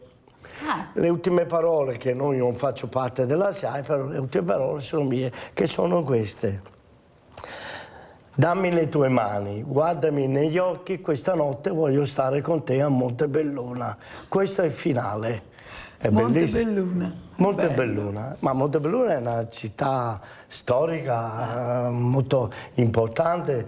Tu dove sei nato, Roberto? Io sono di Napoli città. Ecco, invece di fare la canzone per Napoli, Roberto l'ha fatta per Montebelluna. Allora abbiamo fatto 5.000 pezzi fra dischi e cassette. Toni ha regalato la canzone, il testo e la registrazione, ma io ho fatto fare 5.000 fra 45 giri e cassette. E allora ascoltiamo, no, diciamo bravo alla regia, alla regista, sì, nostra Andrea Barro, che è riuscito a trovare la canzone. Andiamo a ascoltare questa canzone, abbiamo parlato un sacco, sentiamola.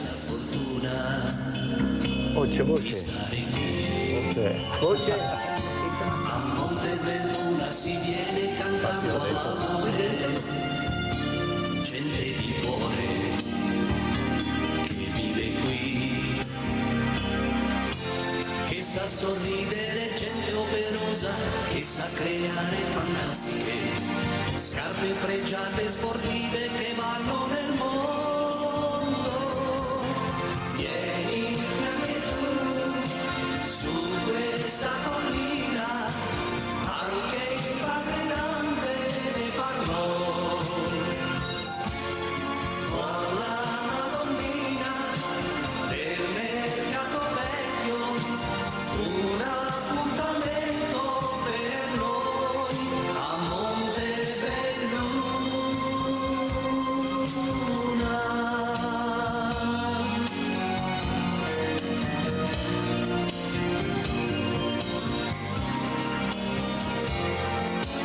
A primavera che festa nell'aria e sui prati, gli innamorati con la tuta sportiva, qui si vive così.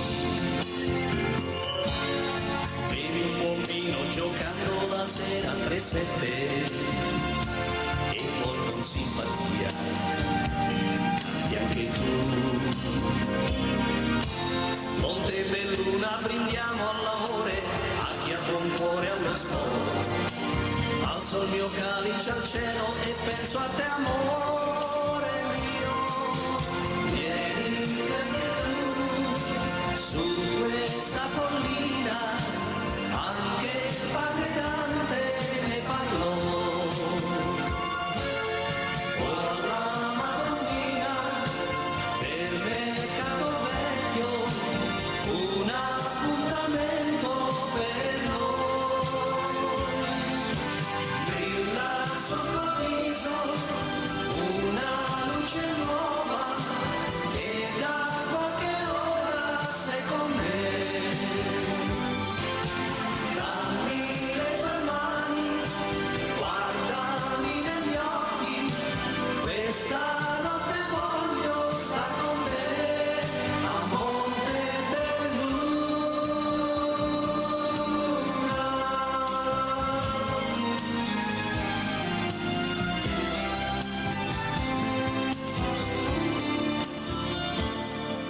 Allora dobbiamo ringraziare Roberto Valerio per queste bellissime parole che ha scritto. Avete sentito il finale della canzone. Prego.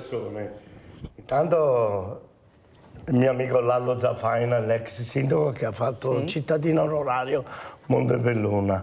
E poi Adami, un altro sindaco che io ho collaborato tanto, Dino De Lonchi, che è un altro caro amico, tutti i sindaci, il sindaco attuale che ha preso a cuore perché metteremo prossimamente una bella scultura in piazza Montebelluna dedicata a Litetoni. Ricordatelo sempre Litetoni perché è un grande uomo, veramente un grande uomo. Fra me e lui non c'era denaro, c'era solo passione, amicizia vera. E lì io non ho fatto tutto quello che ho fatto in quel posto. C'è anche un teatro lì da me, da un centinaio di posti che noi facciamo eventi e possiamo anche metterlo a disposizione anche per lei, per qualche evento. Grazie, grazie non Roberto. costa niente, possiamo fare anche per la Città della Speranza qualcosa nel mio teatro. Anche per i Veneti Schiacciati, che è la mia associazione. Ma perché del no? 5 per 1000. Ma vedi, venga, vedi lei, che il 5 per lei 1000. mi invita, quando si tratta il prossimo, beneficenza? lei mi invita a nozze. Allora io sono nato, andiamo a nozze con Roberto. io andiamo. sono nato per dare nella vita, anche perché lasciamo tutto qua. Sì, bisogna dare famosa goccia Io ho nell'oceano. conosciuto un grande imprenditore che era Del Vecchio della Lussottica, perché lui chiamava ogni anno un artista a Natale per i suoi collaboratori. Io li chiamo operai, collaboratori. E Tony l'ha chiamato 2 volte. Sono stato l'onore a cena 2 volte a cena con Del Vecchio. Lui era veramente un uomo venuto dalla gavetta, generoso, e ho parlato con lui ore e ore e a Tony l'ha chiamato 2 volte. È stata un'esperienza bellissima. Quella sera là Tony arrivava dal Canada, da Roma. È arrivato dal Canada a Roma, da Roma ha preso l'aereo, è venuto a Venezia, io con la mia Cadillac, lui ha sempre dormito tutta, ho detto ma sei stanchissimo, come fai a fare la serata? Non ti preoccupare, vabbè, vieni, siamo andati, adesso ti insegno un segreto, puoi essere sempre svegli. Lui per andare a fare una serata beveva un tè o una camomilla prima di andare sul palco, ci siamo resi conti. Lui è andato sotto, prima si è fatta la doccia, poi ha aperto la fontana con l'acqua tiepida, è stato un 4 ore, 20 minuti a fare il massaggio sul viso. Si è pettinato, freschissimo. Era fresco, è andato sul palco, ha sbalordito tutti. Sentite. Capito? Capite? La passione anche sì, ma lui, questo lavoro che un faceva. Grande professionista, esatto, un grande professionista. Quando hai passione del lavoro non c'è niente da fare, la fai bene, sei io la volevo salutare Dino Bottin, che è presidente del Palio di Montebelluna, che ha organizzato il 6 giugno la Litetoni Family in piazza Montebelluna per ricordare il grande Litetoni, però fa parte sempre della scia del Palio di Montebelluna. Vorrei ringraziare anche quelli che fanno in Mosaico a Montebelluna, che fanno 4 giornate di giovedì sera, che faranno un paio di serate dedicate anche a Tony, e anche loro fanno vivere molto il paese. Poi Vado Biadene, che c'è anche una bella iniziativa quest'estate, cercheremo di fare qualcosa in piazza anche per ricordare Tony a Vado Biadene. Tivoli ha appena dedicato 2 giorni con mostre di auto, Tivoli ha dedicato il 25 e il 26 di questo mese all'Ite Tony, c'era il sindaco, abbiamo avuto una telefonata in diretta video che mi hanno molto applaudito, ho parlato dell'uomo.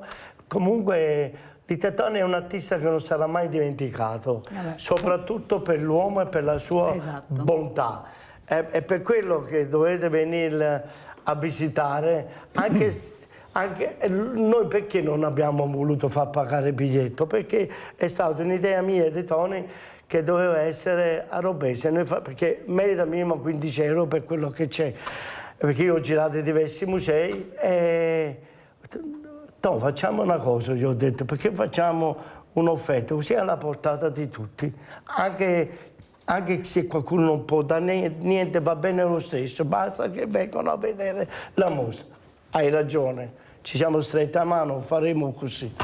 Ecco, offerta libera, offerta libera, offerta libera e vai. Vuole, se non vuole. Sentiamo Paolo, ormai il tempo è terminato, vogliamo fare vedere anche poi anche gli occhiali, Paolo, facciamo vedere anche gli occhiali. Che conosce un po' la storia. Questi erano di Tony che lui mi ha regalato. Io sono orgoglioso qualche volta perché da ragazzo, volevo farti vedere una foto, perché io da ragazzo ci assomigliavamo molto.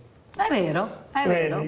E io porto a volte il suo abbigliamento con orgoglio, perché guardate le camicie famose sia come altezza e sia come spalle. Lui aveva solo le braccia un po' più lunghe delle mie, eravamo uguali.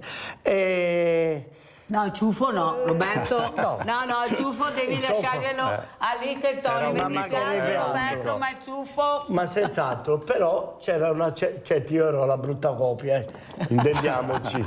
Non voglio vantarmi di questo. Però Tony insomma qualche Tony. somiglianza c'era. E allora lui mi diceva, Roberto, mi assomigli più tu che i miei fratelli. Allora io con orgoglio a volte porto ancora adesso il suo abbigliamento. Lui mi ha donato 2 Cadillac e l'abbigliamento. La macchina che è in esposizione è il modello più prestigioso della storia della Cadillac. È del 59, era il modello preferito di Elvis. Hanno fatto 1000 esemplari. È un Cadillac Biarritz e dorato del 59. E quel jukebox lì ci sono tutti i pezzi di Tony, è del 60. Ma lì c'è la storia discografica, la storia dei film, c'è la storia di tutto e di più di Little Tony. C'è lo smoking di Cuore Matto, che la prima volta ha cantato Cuore Matto a... Vediamo se riusciamo a trovare Cuore Matto e poi lo chiudiamo col Cuore Matto. Questo qui Paolo, è vestito di Cuore Matto. cosa vuoi dire? Cioè che vi invito a Valdobbiadene a vedere questa mostra, perché poi trovate l'entusiasmo di Roberto che vi fa vivere quei momenti. Ma si sente con quale passione ha raccontato. Una passione, c'è solo delle storie, amore e sentimento. Io sto conoscendo con lui tante storie che non conoscevo e proprio te le fa vivere il momento, proprio quello che trasmetteva attraverso di lui. L'epoca più bella che abbiamo avuto. Tanti mi chiedono se lui è suo fratello. Innanzitutto tutte le opere che sono esposte sono tutti i vestiti, sono tutti originali, perché tanti mi chiedono come ha fatto a averli. E soprattutto non è morto in povertà allora? No, come tanti famosi artisti. Tony guadagnava ancora adesso. Pensate? Ancora adesso, tutte le spese, 1,5 milioni all'anno, ancora adesso, perché lui non è che costava poco andare a un concerto, lui ultimamente costava 18-20 mila euro a serata, andava a Domenica In, 15 mila euro 10 minuti, perché questo? Perché Little Tony ha sempre fatto alzare le audience. Sempre, e ancora oggi lo fanno, ne parlano spesso i colleghi maravenieri. Fiorello, io voglio salutare Fiorello perché è il primo ammiratore in Italia che pochi giorni fa gli hanno dato un premio su Little Tony, che hanno fatto un premio Città di Roma pochi giorni fa e hanno premiato Fiorello a nome di Little Tony perché lui l'ha conosciuta da bambino nel suo paese di origine in Sicilia, è rimasto fulminato. Lui ha dichiarato sul Corriere della Sera, che io ho l'articolo, che lui ogni spettacolo, prima di andare a fare pensa al Little Tony. E gli ultimi 2 Sanremo lui ha dedicato tantissimo spazio al Little Tony. E in più... Quanti festival di Sanremo ha fatto? 10 festival, mai stato eliminato. È mai stato eliminato. Le mie canzoni preferite di Tetone, a parte Riderà, Coremato, è La mano del Signore. Ascoltate questa canzone, è bellissima.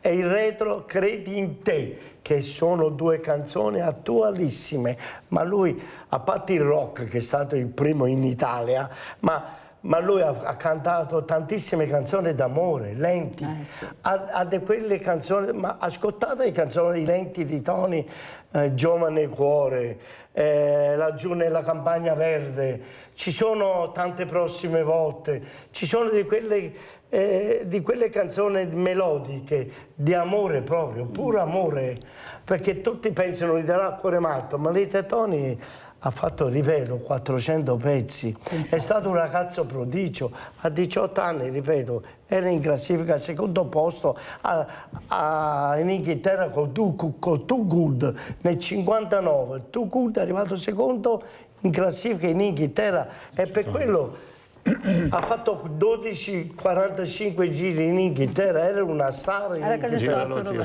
Scusatemi, era una star in Inghilterra. E Celentano l'ha voluto, ripeto, a 24.000 baci nel 60, nel 61 che lui aveva 20 anni.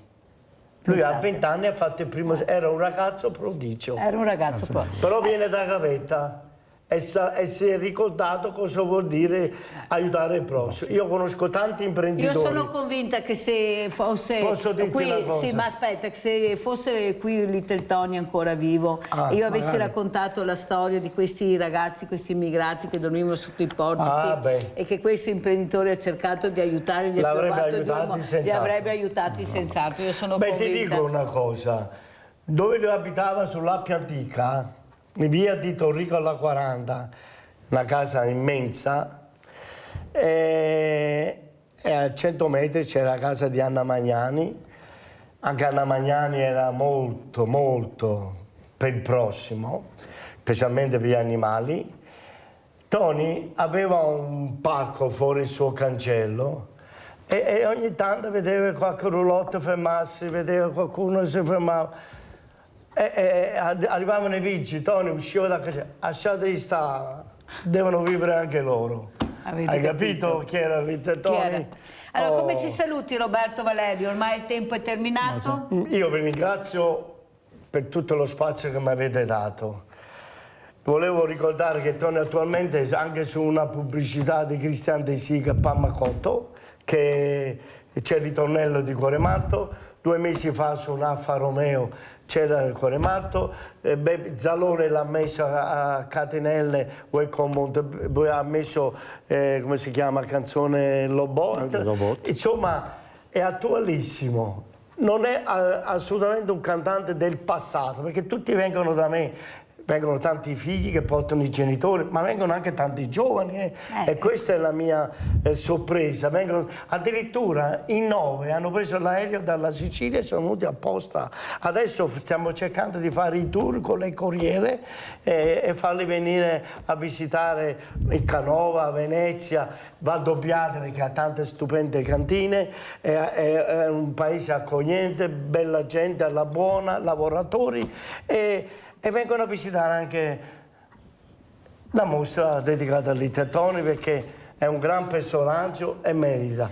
Io sono lì Per me è ossigeno stare là. Ma ti sei preso un bel impegno, ti sei messo qua. No, per me è ossigeno. Sto benissimo. Vuol dire non mi vivere, pesa. vuol dire No, vivere. per me non mi pesa. Allora sentiamo come ci saluta Paolo. Come diceva la figlia, la Cristiana, all'inaugurazione, e non finisce qui.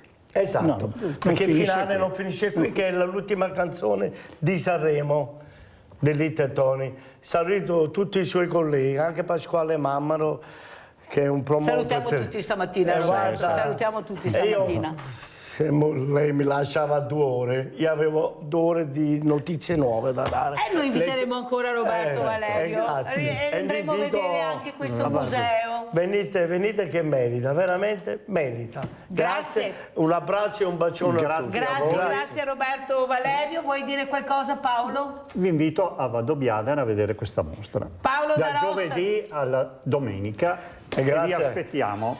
Meno male che esistono persone come lei. Mirella merita questo e altro. E gli imprenditori che si facciano vivi, perché bisogna essere ricchi dentro, non solo di tasca, ma soprattutto dentro. Perché ricordatevi che lasciamo tutto qua. Ecco. Allora Mirella lo spende prima, datelo a Mirella con 5 per 1000 che vedete che veramente ne ho bisogno. Grazie ai miei ospiti, pubblicità.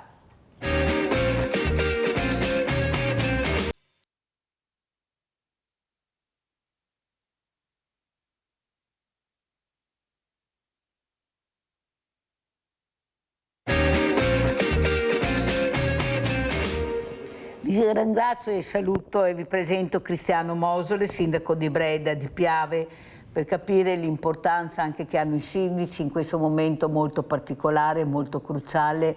Con questa immigrazione sono tanti numeri, ma se si divide bene, si screma, si vede chi ha voglia di fare, di lavorare, di integrarsi, forse dovremmo iniziare proprio da qui, come si parlava questa mattina con l'avvocato Luciano Meneghetti, che è stato anche un funzionario della Polizia di Stato, se no non andremo da nessuna parte. È inutile continuare a fare tavoli, parole, progetti se non si agisce. Cosa ci racconta, Sindaco? Com'è la situazione dal suo punto di vista? Intanto buongiorno Mirella e buongiorno a tutti quanti, grazie per l'invito di stamattina. Allora, sì, la situazione è complessa in generale, abbiamo visto il recentissimo caso qui nella vicina Treviso, ma credo sia una situazione che riguarda un po' tutto il territorio italiano purtroppo, e quindi condivido il fatto che troppe volte, se non quasi sempre, su questa tematica, ma su tante altre, tavoli, riunioni, coordinamenti, incontri, e alla fine concretamente non si risolve mai niente, e l'Italia è sempre quel paese considerato un po' da tutti che interviene solo post tragedia, post problema, come in maniera restrittiva, tagliando, e sono d'accordo, bisognerebbe anche copiare quello che fanno altri stati nel mondo, mi viene da dire, che non negano accoglienza ma a certe condizioni. Certo. E credo che di persone che da qualsiasi parte del mondo che abbiano voglia di venire qua, abbiano voglia di integrarsi, di lavorare, ce ne siano. E allora perché no? Dopo certamente invece chi invece punta a venire qua perché vede una escamotage per poter... No, quelle persone là vanno trattate in maniera diversa. E da qua non ci piove. Quello che però rammarica è che ci sono degli imprenditori, specialmente nell'agricoltura o anche nella ristorazione, non tutti, ma ce ne sono, perché questo lavoro in nero emerge. Emerge, e soprattutto che se anche lavoro non c'è dove dare da dormire. Allora io sono convinta che se uniamo le forze forse qualcosa si può trovare. Certo che bisogna mettere tutti quanti una goccia, che da soli non si va da nessuna parte, ma l'unione fa la forza. Però vedo che si fa fatica da parte di qualcuno a mettere questa goccia, perché vuol dire impegno, vuol dire assunzione, vuol dire formazione, ma allora non andremo da nessuna parte, e soprattutto diventa un problema di sicurezza, bisogna prevenire. Non c'è niente da fare, noi dobbiamo prevenire, perché si parlava prima, se salta il tappo non ce n'è per nessuno e poi ne paga le conseguenze tutta la comunità. Allora vogliamo capire che forse, come Mirella dice da tanto tempo, ormai bisogna agire in qualche maniera, nel modo giusto, ma qualcosina, qualche passo in avanti fare. Prego, Sindaco. Le tematiche sono diverse, perché c'è la formazione che, a prescindere da quello che può essere l'impiego di immigrazione, riguarda comunque il tessuto imprenditoriale, perché dovessimo fare un'analisi, credo che la formazione prevista dalla legge o anche la formazione per l'aggiornamento dei lavoratori non venga fatta così tanto, perché spesso l'imprenditore la vede come un costo e come una perdita di tempo, e questo è un gravissimo errore perché penalizza l'imprenditore stesso, c'è poco da dire. Quanto a, e anche in termini di sicurezza, quanto poi a quello che è il comparto del potenziale o sfruttamento delle persone nel lavoro è un'altra tematica, è un'altra piaga che abbiamo. Sappiamo che c'è gente che pur di portarsi a casa il tozzo di pane accetta qualsiasi tipo di condizione, in particolare l'immigrazione, gli immigrati, no? E anche là torniamo al tema, siamo noi i primi a essere chiamati in causa ai cittadini, non fate i controlli. Io parlo per me, per il nostro comune.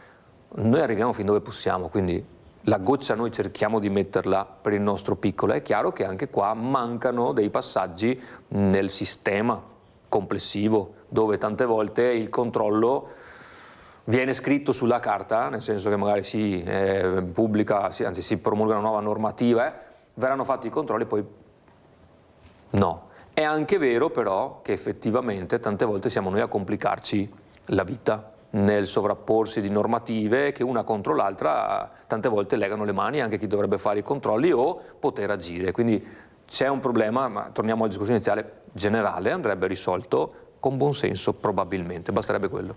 Il buon senso che a mio avviso prima o poi dovrà saltare fuori, perché così non è che si possa continuare ad andare avanti. E soprattutto c'è un problema di sicurezza.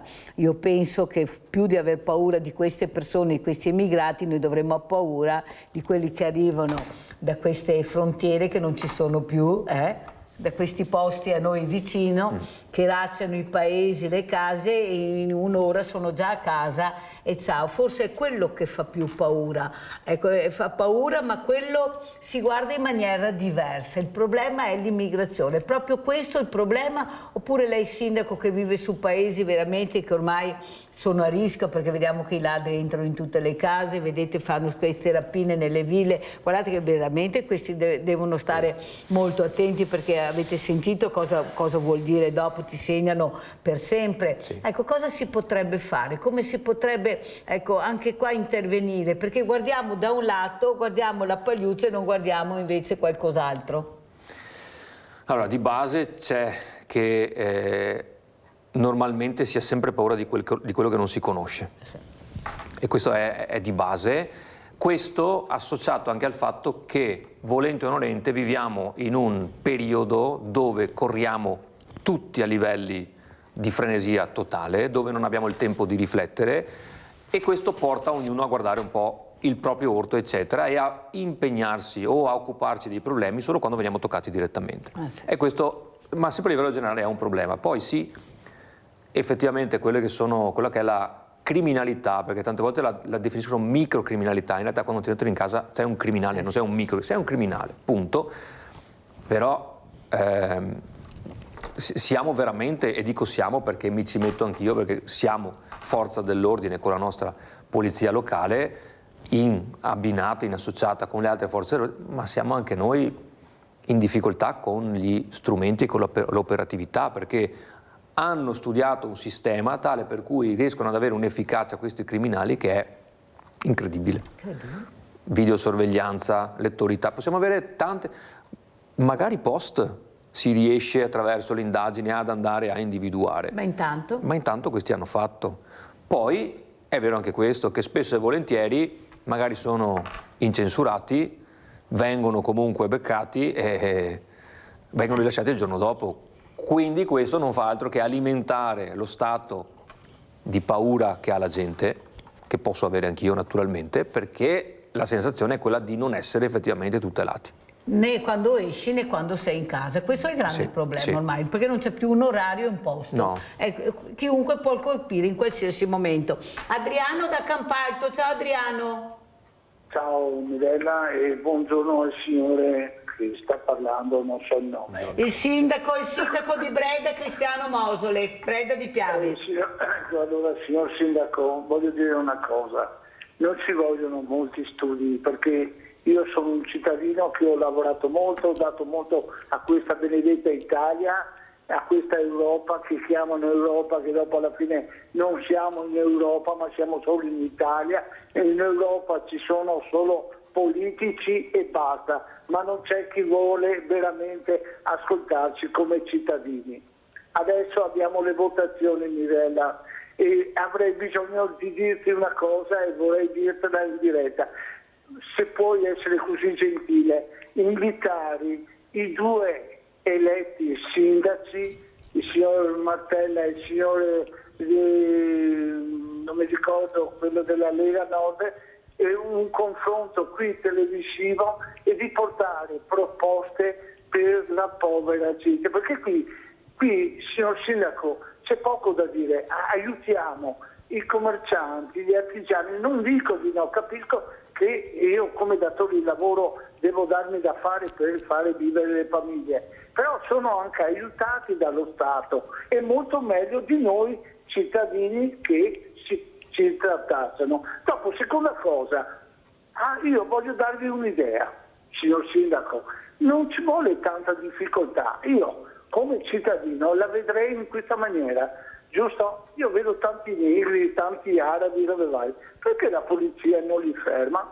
Se tu vuoi restare qui in Italia devi avere, ok, un posto di lavoro, devi avere una casa, vedo che se io vado via mi fermano, mi dai il documento per cortesia, e magari io non ce l'ho, non mi portano magari in guardina perché non c'è, e questi vengono tutelati, fanno tutto quello che vogliono.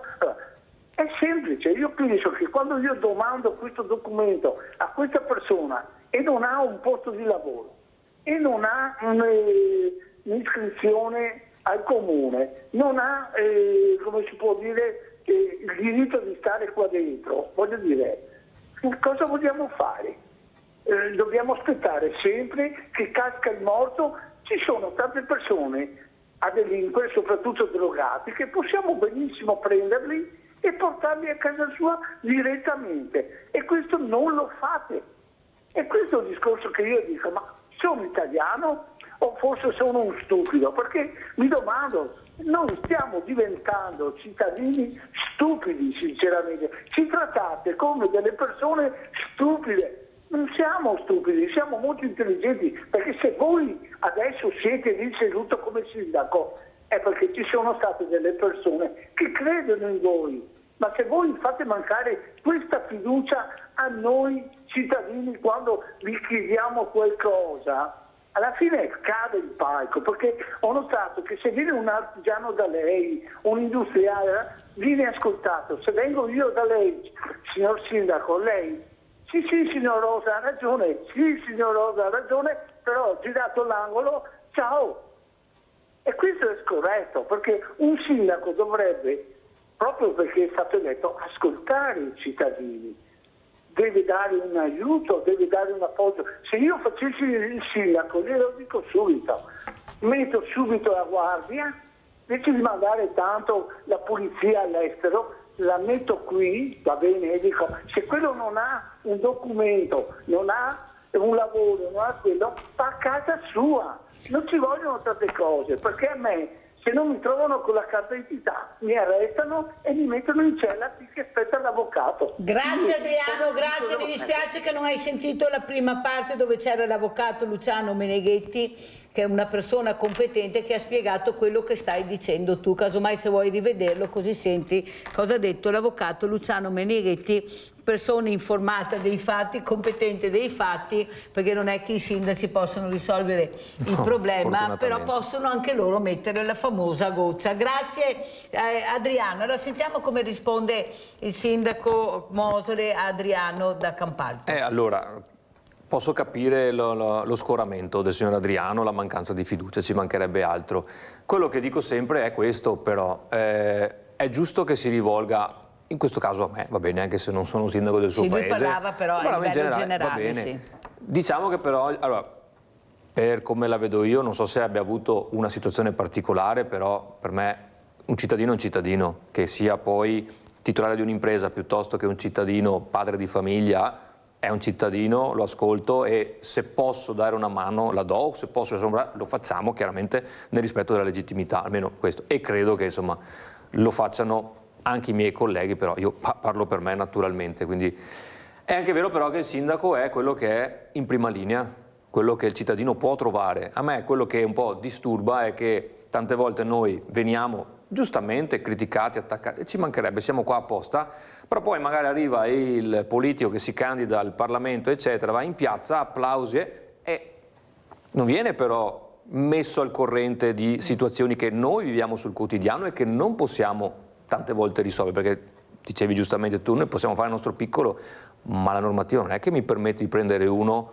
perché non ha il documento o altro, metterlo chiuso in guardiola, non si può, cioè questo, e le leggi, dico anche forse sfortunatamente, non le fa un sindaco, il sindaco deve obbedire e applicare le leggi, anche se tante volte le ritengo sbagliate e non condivisibili. Però è anche vero, sindaco, che il cittadino non può tollerare di vedere certe situazioni di degrado e di emarginazione. Certo. Ecco, non è possibile che noi viviamo queste città, questi centri storici, ma anche questi paesi in un degrado, perché alla fine dove vanno questi?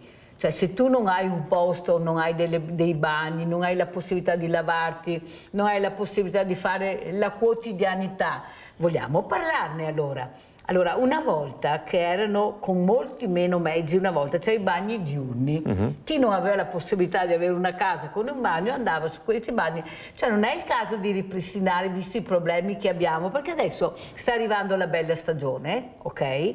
Ecco, stanno arrivando dei problemi. Io penso che questa cosa si dovrebbe ritornare a fare o trovare altre soluzioni. Noi non possiamo vedere queste persone, perché sono persone in queste condizioni. Noi non possiamo vedere questi hub dove sono, perché ci sono ancora, con questi topi che girano. Cioè, mi sembra di tornare veramente ai tempi veramente che non vorrei neanche più rivedere.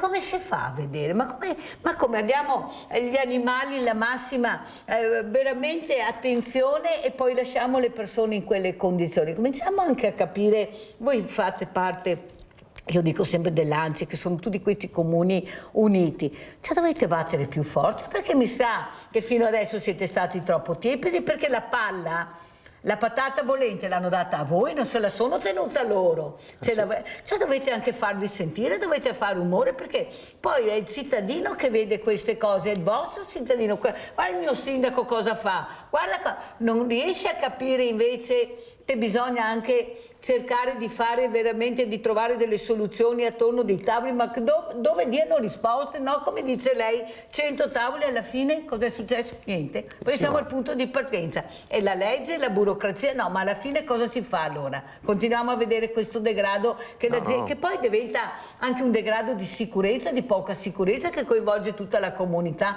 Allora in casa non sei sicuro, vai fuori non sei sicuro, vedi il degrado, ma i soldi dove vanno a finire che paghiamo, sindaco? Ma i soldi dove vanno a finire? Perché per la sicurezza, per il cittadino non ce ne sono mai, voi ne avete sempre meno o pochi, e allora? Ma è quello che dico quando spesso magari un cittadino arriva e prima di chiedere fa io pago le tasse e gli rispondo anch'io, intanto, chiariamoci, non è che il sindaco non paga le tasse, le pago anch'io. Ho detto però fai bene i conti di quello che tu paghi, e paghi tanto, anche troppo per quello che ricevi, però di quello che se ne va e poi quello che realmente resta.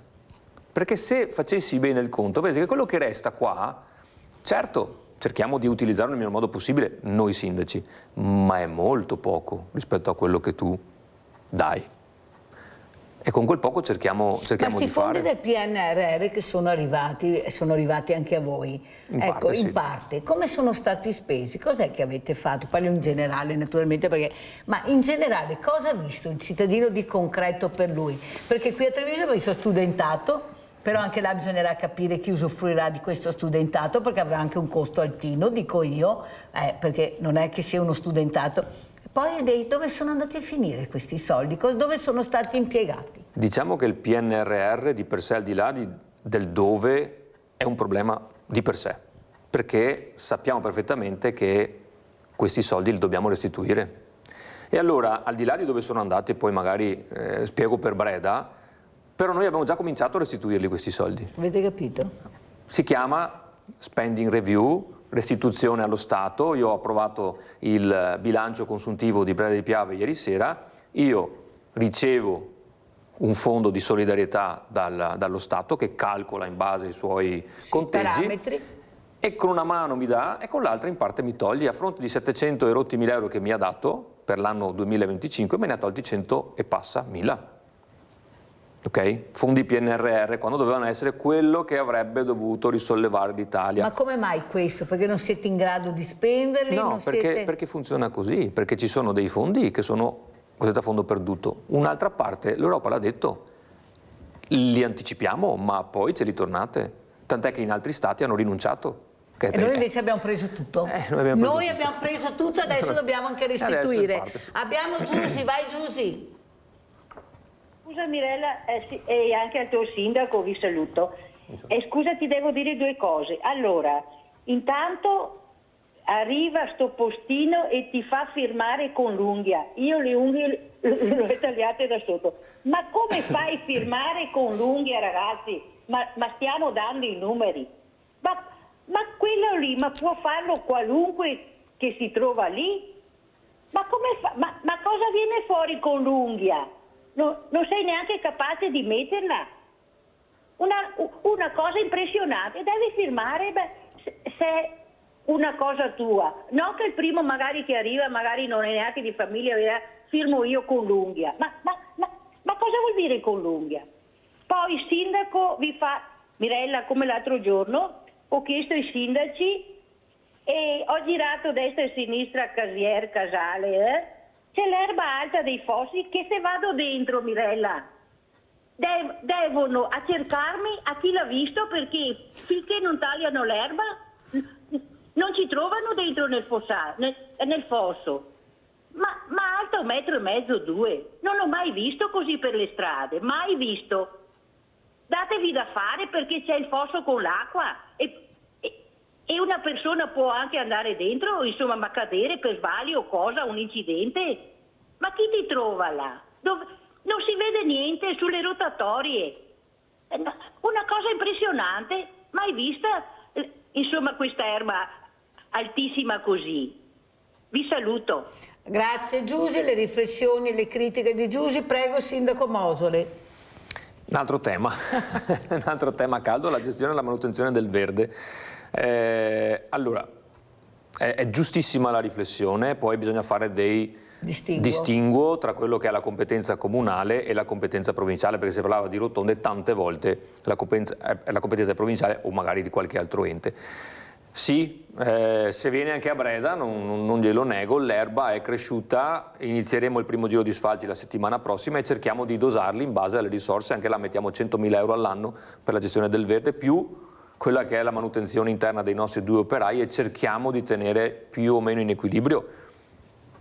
Dipende sempre molto dal tempo, perché è chiaro che se va via una stagione di piena siccità, bene, l'erba non cresce. Se come gli ultimi anni, e anche fortunatamente invece il tempo alterna giornate di bel tempo a qualche pioggia, è chiaro che poi abbiamo il divieto, e questo è un bene per tutti, di utilizzo di ogni prodotto chimico che poteva dare una mano anni fa, soprattutto l'erbetta dei marciapiedi eccetera, non possiamo più usarlo perché si può usare solo il diserbo meccanico, cioè decespugliatore, ma una volta che l'hai tagliata dopo una settimana è già alta. Però è anche un bene, perché con quello già che respiriamo, ma infatti cioè, ho detto va bene per l'ambiente, sì. Però a noi complica e ha fatto certo. schizzare i costi, questo è. Ma scusa Sindaco, ma mettere queste persone appunto che non sanno cosa fare tutto il giorno ferme là perché non possono uscire se non hanno sto maledetto documento a fare i lavori socialmente utili che servono, però no, portare a spasso il nonnino, tagliare l'erba, ecco, pulire il degrado dove c'è, cioè farvi aiutare, no? Cioè non si può fare, ma i vostri rappresentanti a Roma,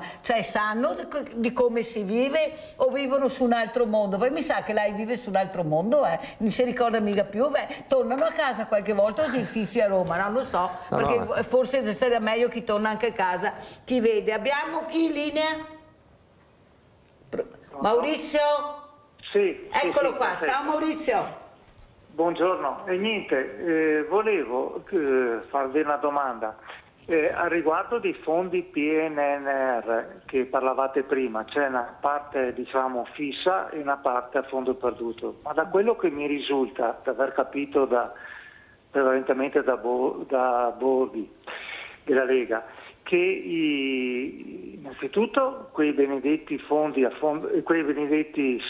fondo perduto devono essere restituiti, anche quelli, oltre agli altri. No.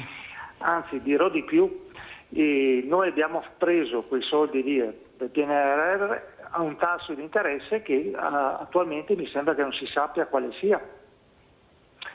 Non vi sembra che sia stata fatta veramente una sciocchezza? Punto di domanda. Basta così, Maurizio? La ringrazio. Grazie a te, Maurizio. Allora no, quelli a fondo perduto no, gli altri sì. No, gli altri sì. Vediamo, spieghiamo bene, perché giustamente sì. Maurizio dice ma... Non ci sono tassi di interesse, semplicemente è un capitale che viene anticipato e poi che deve essere rimborsato. Adesso le tempistiche non le conosco bene, a livello nazionale so perfettamente che noi abbiamo già iniziato a restituire. Qua rispondo anche alla domanda che mi hai fatto tu prima su come sono stati investiti. Diciamo che in alcune situazioni potevano essere investiti meglio. Oh, bravo. Non l'ha detto la Mirella, l'ha detto il sindaco. No, in certe situazioni, sì. Visto le esigenze della comunità e quello che serve veramente alla comunità, sì. Qualche pensierino diverso si poteva anche fare da qualche parte. Sì, sono assolutamente d'accordo. Sì. Perché questo cittadino, cioè i problemi che ha e che voi cercate, la maggioranza di voi, insomma, cercate anche di risolvere se potete, riuscite, ecco, è poco ascoltato poi quando si... già in regione è difficile arrivare, provincia sappiamo ancora che fine faranno, perciò ecco, siamo anche là sul limbo, ma a livello nazionale, cioè è possibile che sono eletti i nostri parlamentari che sono nostri, perché sono qua, i nostri no, cioè non riescono a portare a casa niente o poco. Io ho ricordi dei parlamentari del Meridione che loro riuscivano a portare a casa tantissimo. E allora come funziona qua da noi? Perché allora se sono al governo, perché sono al governo, se non sono al governo sono all'opposizione, ma noi non vediamo roba da nessuna parte, né da chi è all'opposizione né chi è o molto poco, oppure non ce lo dicono. Lei vede qualcosa dei suoi che li chiama, li sente, che lei fa parte di un partito o sbaglio? No, lista civica, pulita. Ma lo so, no. Che credemo, che credemo. Dove dai, devo firmare? E lo dici in buona fede che credemo. No. Beh, insomma, centrodestra, centrosinistra. L'unica tessera che ho è quella della Proloco di Breda. Ecco. Perciò lista civica pura. Lista civica pura. E all'interno della lista civica chi c'è? Tutti cittadini normali? Tutti civici, nessun tesserato e con orientamenti politici diversi. Perciò avete capito come funziona la lista civica, anche se la Mirella dopo orientamento politico bisogna vedere, ma ci credo. Vabbè, ognuno il suo dopo, però certo. È vero, perché ormai i partiti c'è dentro dappertutto, dai sindaco, diciamo se è la verità. A Breda no. Alla fine, a Breda no, che credevo a sto sindaco. Però sindaco, alla fine lei ha bisogno della politica, non c'è niente da fare, perché da là arriva, cioè inutile, per le volte dico, ma la politica, cioè, voi a chi chiedete? Alla politica? E se la politica non vi ascolta, come la mettiamo? Cosa riuscite a portare a casa? Io non ho referenti, perfetto. Allora già chi ha i referenti fa fatica. Pensa a chi che non ha i referenti, questo cittadino cosa fa? Fa ancora più fatica chi non ha i referenti. Il sindaco come me, civico, fa ancora più fatica e quindi cerca comunque di tenere buone relazioni e ti senti portare a casa quello che può portare a casa, anche se, e torniamo a quello che dicevi tu prima, come ANCI, dico noi, ma insomma, li battiamo i pugni. Perché è un organo importante, Però le risposte sono queste e credo ci sia già una grande differenza tra regione e Parlamento, perché perlomeno in regione possiamo scrivere anche un nome di chi vogliamo che venga eletto. Parlamento no, metti una croce e questo già crea il distacco, perché non sai chi potrà andarci, cioè vedi i nomi ma sono scelti da qualcun altro. Che magari non conosci neppure, non conosci, magari non è del territorio, invece bisognerebbe tornare a fare in modo che questa, ne sento parlare, che devono ridiscutere la legge elettorale, che sia la stessa che c'è tanto a livello regionale quanto a livello comunale. Certamente devi aver indicato il nome di chi sarà il Presidente del Consiglio, ma dopo mi fai scrivere i nomi dei parlamentari che voglio che vadano lì. E allora dopo vado a tirare la giacchetta, guarda che tu sei rappresentante del nostro territorio.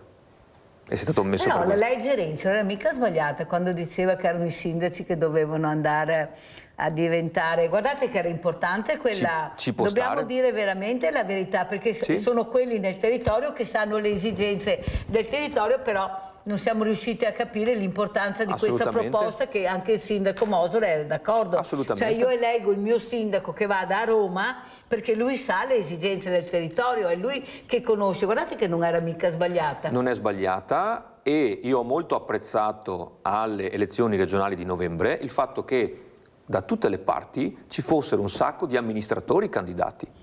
E lì ho un sacco di colleghi, e ripeto, tra maggioranza e opposizione non mica, però sono lì. E so perfettamente che loro, a prescindere dalla tessera o non tessera che possono avere e dal fatto che io non ce l'ho, sono interlocutori, perché abbiamo lavorato assieme e adesso E sanno i problemi. e quindi non parlo con qualcuno che non sa, parlo con qualcuno che ha vissuto, forse anche più di me, perché ci sono persone che hanno fatto anche già 2 mandati, tanto, ripeto, tanto in maggioranza quanto in opposizione, perché li vediamo, c'è la Paola Roma da una parte piuttosto che la Rossella Cendron, piuttosto che Paolo Galeano, quindi ce ne sono tanti e che rispondono, che anche questa è la cosa importante per un sindaco. Certo. E quindi già questa è stata... Avere un referente è fondamentale. Assolutamente, e senza nessun obbligo quanto a normativa. Quella di Renzi era una bellissima proposta. Sì. L'unione e fusione dei comuni, sindaco, lei come la vede? Perché ho dei sindaci favorevoli, dei sindaci contrari, chi non ne vuole proprio sentir parlare. No, e allora? io ne parlerei volentieri. Certo che va approfondito, perché quello che passa come messaggio al cittadino in particolare, perché i cittadini me lo dicono, hai solo vantaggi. Non è proprio così. Ci possono essere i vantaggi, va studiata bene, perché i problemi che abbiamo come comuni, ad esempio, è una scarsa dotazione di personale, dovuta al fatto che sì, è vero, abbiamo poche risorse per pagare gli stipendi, ma abbiamo anche tutto un calcolo astruso che a volte non ci permette nemmeno di assumere, okay? Perché parametrano la spesa a un livello di parecchi anni fa. Quindi non sto qua a dire perché veramente è una roba anche assurda, ok? Ci mettiamo assieme, va bene. Per alcuni uffici magari riesci ad avere delle ottimizzazioni, ma prendo per esempio, si parlava prima di manutenzione del verde. Io ho 2 operai e ho 26 km quadrati di territorio. Boh. Magari il comune limitrofo ne ha 20 di chilometri quadrati e ha 3 operai. Facciamo 5 operai con quanti chilometri? Abbiamo risolto il problema? No. Allora, o mi dai tanti strumenti e non basta eventualmente, perché dicono che se fai la fusione dei comuni hai per un tot di anni hai soldi che... Sì, ma dammi la possibilità non solo di utilizzare, ma di assumere personale, di riorganizzarmi. Sì, ma allora, sindaco, quello che non si riesce a capire, noi abbiamo bisogno... Abbiamo un territorio che ha bisogno di manutenzione, non c'è niente da fare, perché siamo così. Sì. Poi se non riusciamo a capire che dobbiamo trovare la quadra, perché così non si può fare. Allora, soldi, investimenti non si vedono, sta crollando tutto. Avete visto l'Italia come presa, da nord a sud, sì, da est a ovest. Abbiamo le persone che potrebbero essere impiegate a lavorare, ma non hanno, se non hanno sto maledetto foglio non si arriva da nessuna parte. Tutti si lamentano, ma alla fine allora, i soldi italiani dove vanno a finire la montagna di soldi che arrivano? No, perché se ce lo... No, io non vado il bilancio su... Tu me lo spieghi, le entrate e le uscite che... Perché veramente noi vediamo uno spreco di denaro che è pazzesco, sì. E soprattutto quelli che non pagano le tasse. Avete sentito anche gli ultimi dati? Ma allora c'è qualcuno che va bene questo sistema? Cioè, governo io, porto a casa quello che mi interessa, impegno dove mi interessa e dopo si arrangino. Ma non può funzionare così. No. Il paese non può essere retto in queste condizioni. Prima o poi collasserà. Non ce la faremo se continuiamo così. Solo burocrazia, carte, robe assurde, sprechi di denaro. Ma non è possibile. Guarda, parto dall'ultima cosa, burocrazia, e mi lego ai fondi PNRR. Al di là del fatto che potevano essere utilizzati meglio, per noi la rendicontazione dei fondi è da suicidio, e uso un termine bruttissimo perché è legato a... però vabbè, lo cambio, non da suicidio, è da impazzire. Perché non è la stessa rendicontazione degli altri contributi, c'è una piattaforma a parte, questa piattaforma non funziona, chiediamo informazioni, non ci arrivano perché nemmeno la Ragioneria di Stato tante volte sa rispondere. Sentite? Quindi al cittadino dico sì, Tante volte il cittadino ha ragione alla mente, ma non sa tutta la difficoltà che abbiamo noi anche a gestire. Tante volte valeva la pena non averli sti fondi, anche per queste complicazioni. Dopo il fatto di, una cosa che volevo dire prima, sì, io sto fortunatamente disponendo di volontari che mi diano una mano a gestire la parte sociale, intanto, quindi pasti caldi agli anziani. Veloce, Sindaco? Anche per le manutenzioni.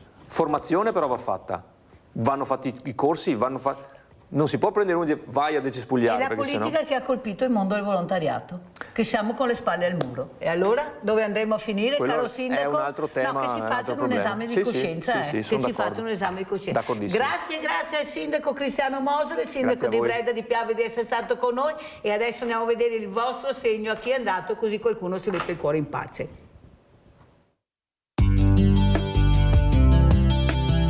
Ciao grande famiglia, adesso siamo a Cittadella. Con me c'è Cristina, entriamo.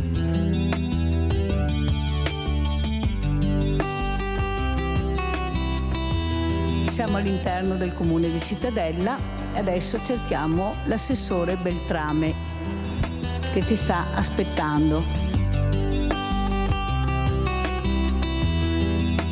Allora, siamo con l'assessore al sociale Marina Beltrame. Allora, assessore, questa mattina c'è stata questa udienza, la seconda. Adesso vedremo la sentenza fra 2 mesi. Assessore, cosa vuol dire in merito a questa vicenda? A me dispiace per Cristina, però anche noi ci atteniamo alla sentenza del giudice, speriamo bene per lei, però noi come amministratori ci atteniamo alla decisione del giudice e del risultato della sentenza, insomma. Il sindaco Piero Bon è venuto a Sveglia Veneti e ha detto staremo vicini a Cristina perché Cristina ha bisogno di assistenza. Cristina penso che la nostra vicinanza l'abbia sentita da parecchio tempo, vero Cristina? Sono parecchi anni che ci stiamo occupando personalmente di Cristina, l'abbiamo aiutata nei momenti più bui della sua esistenza, giusto Cristina?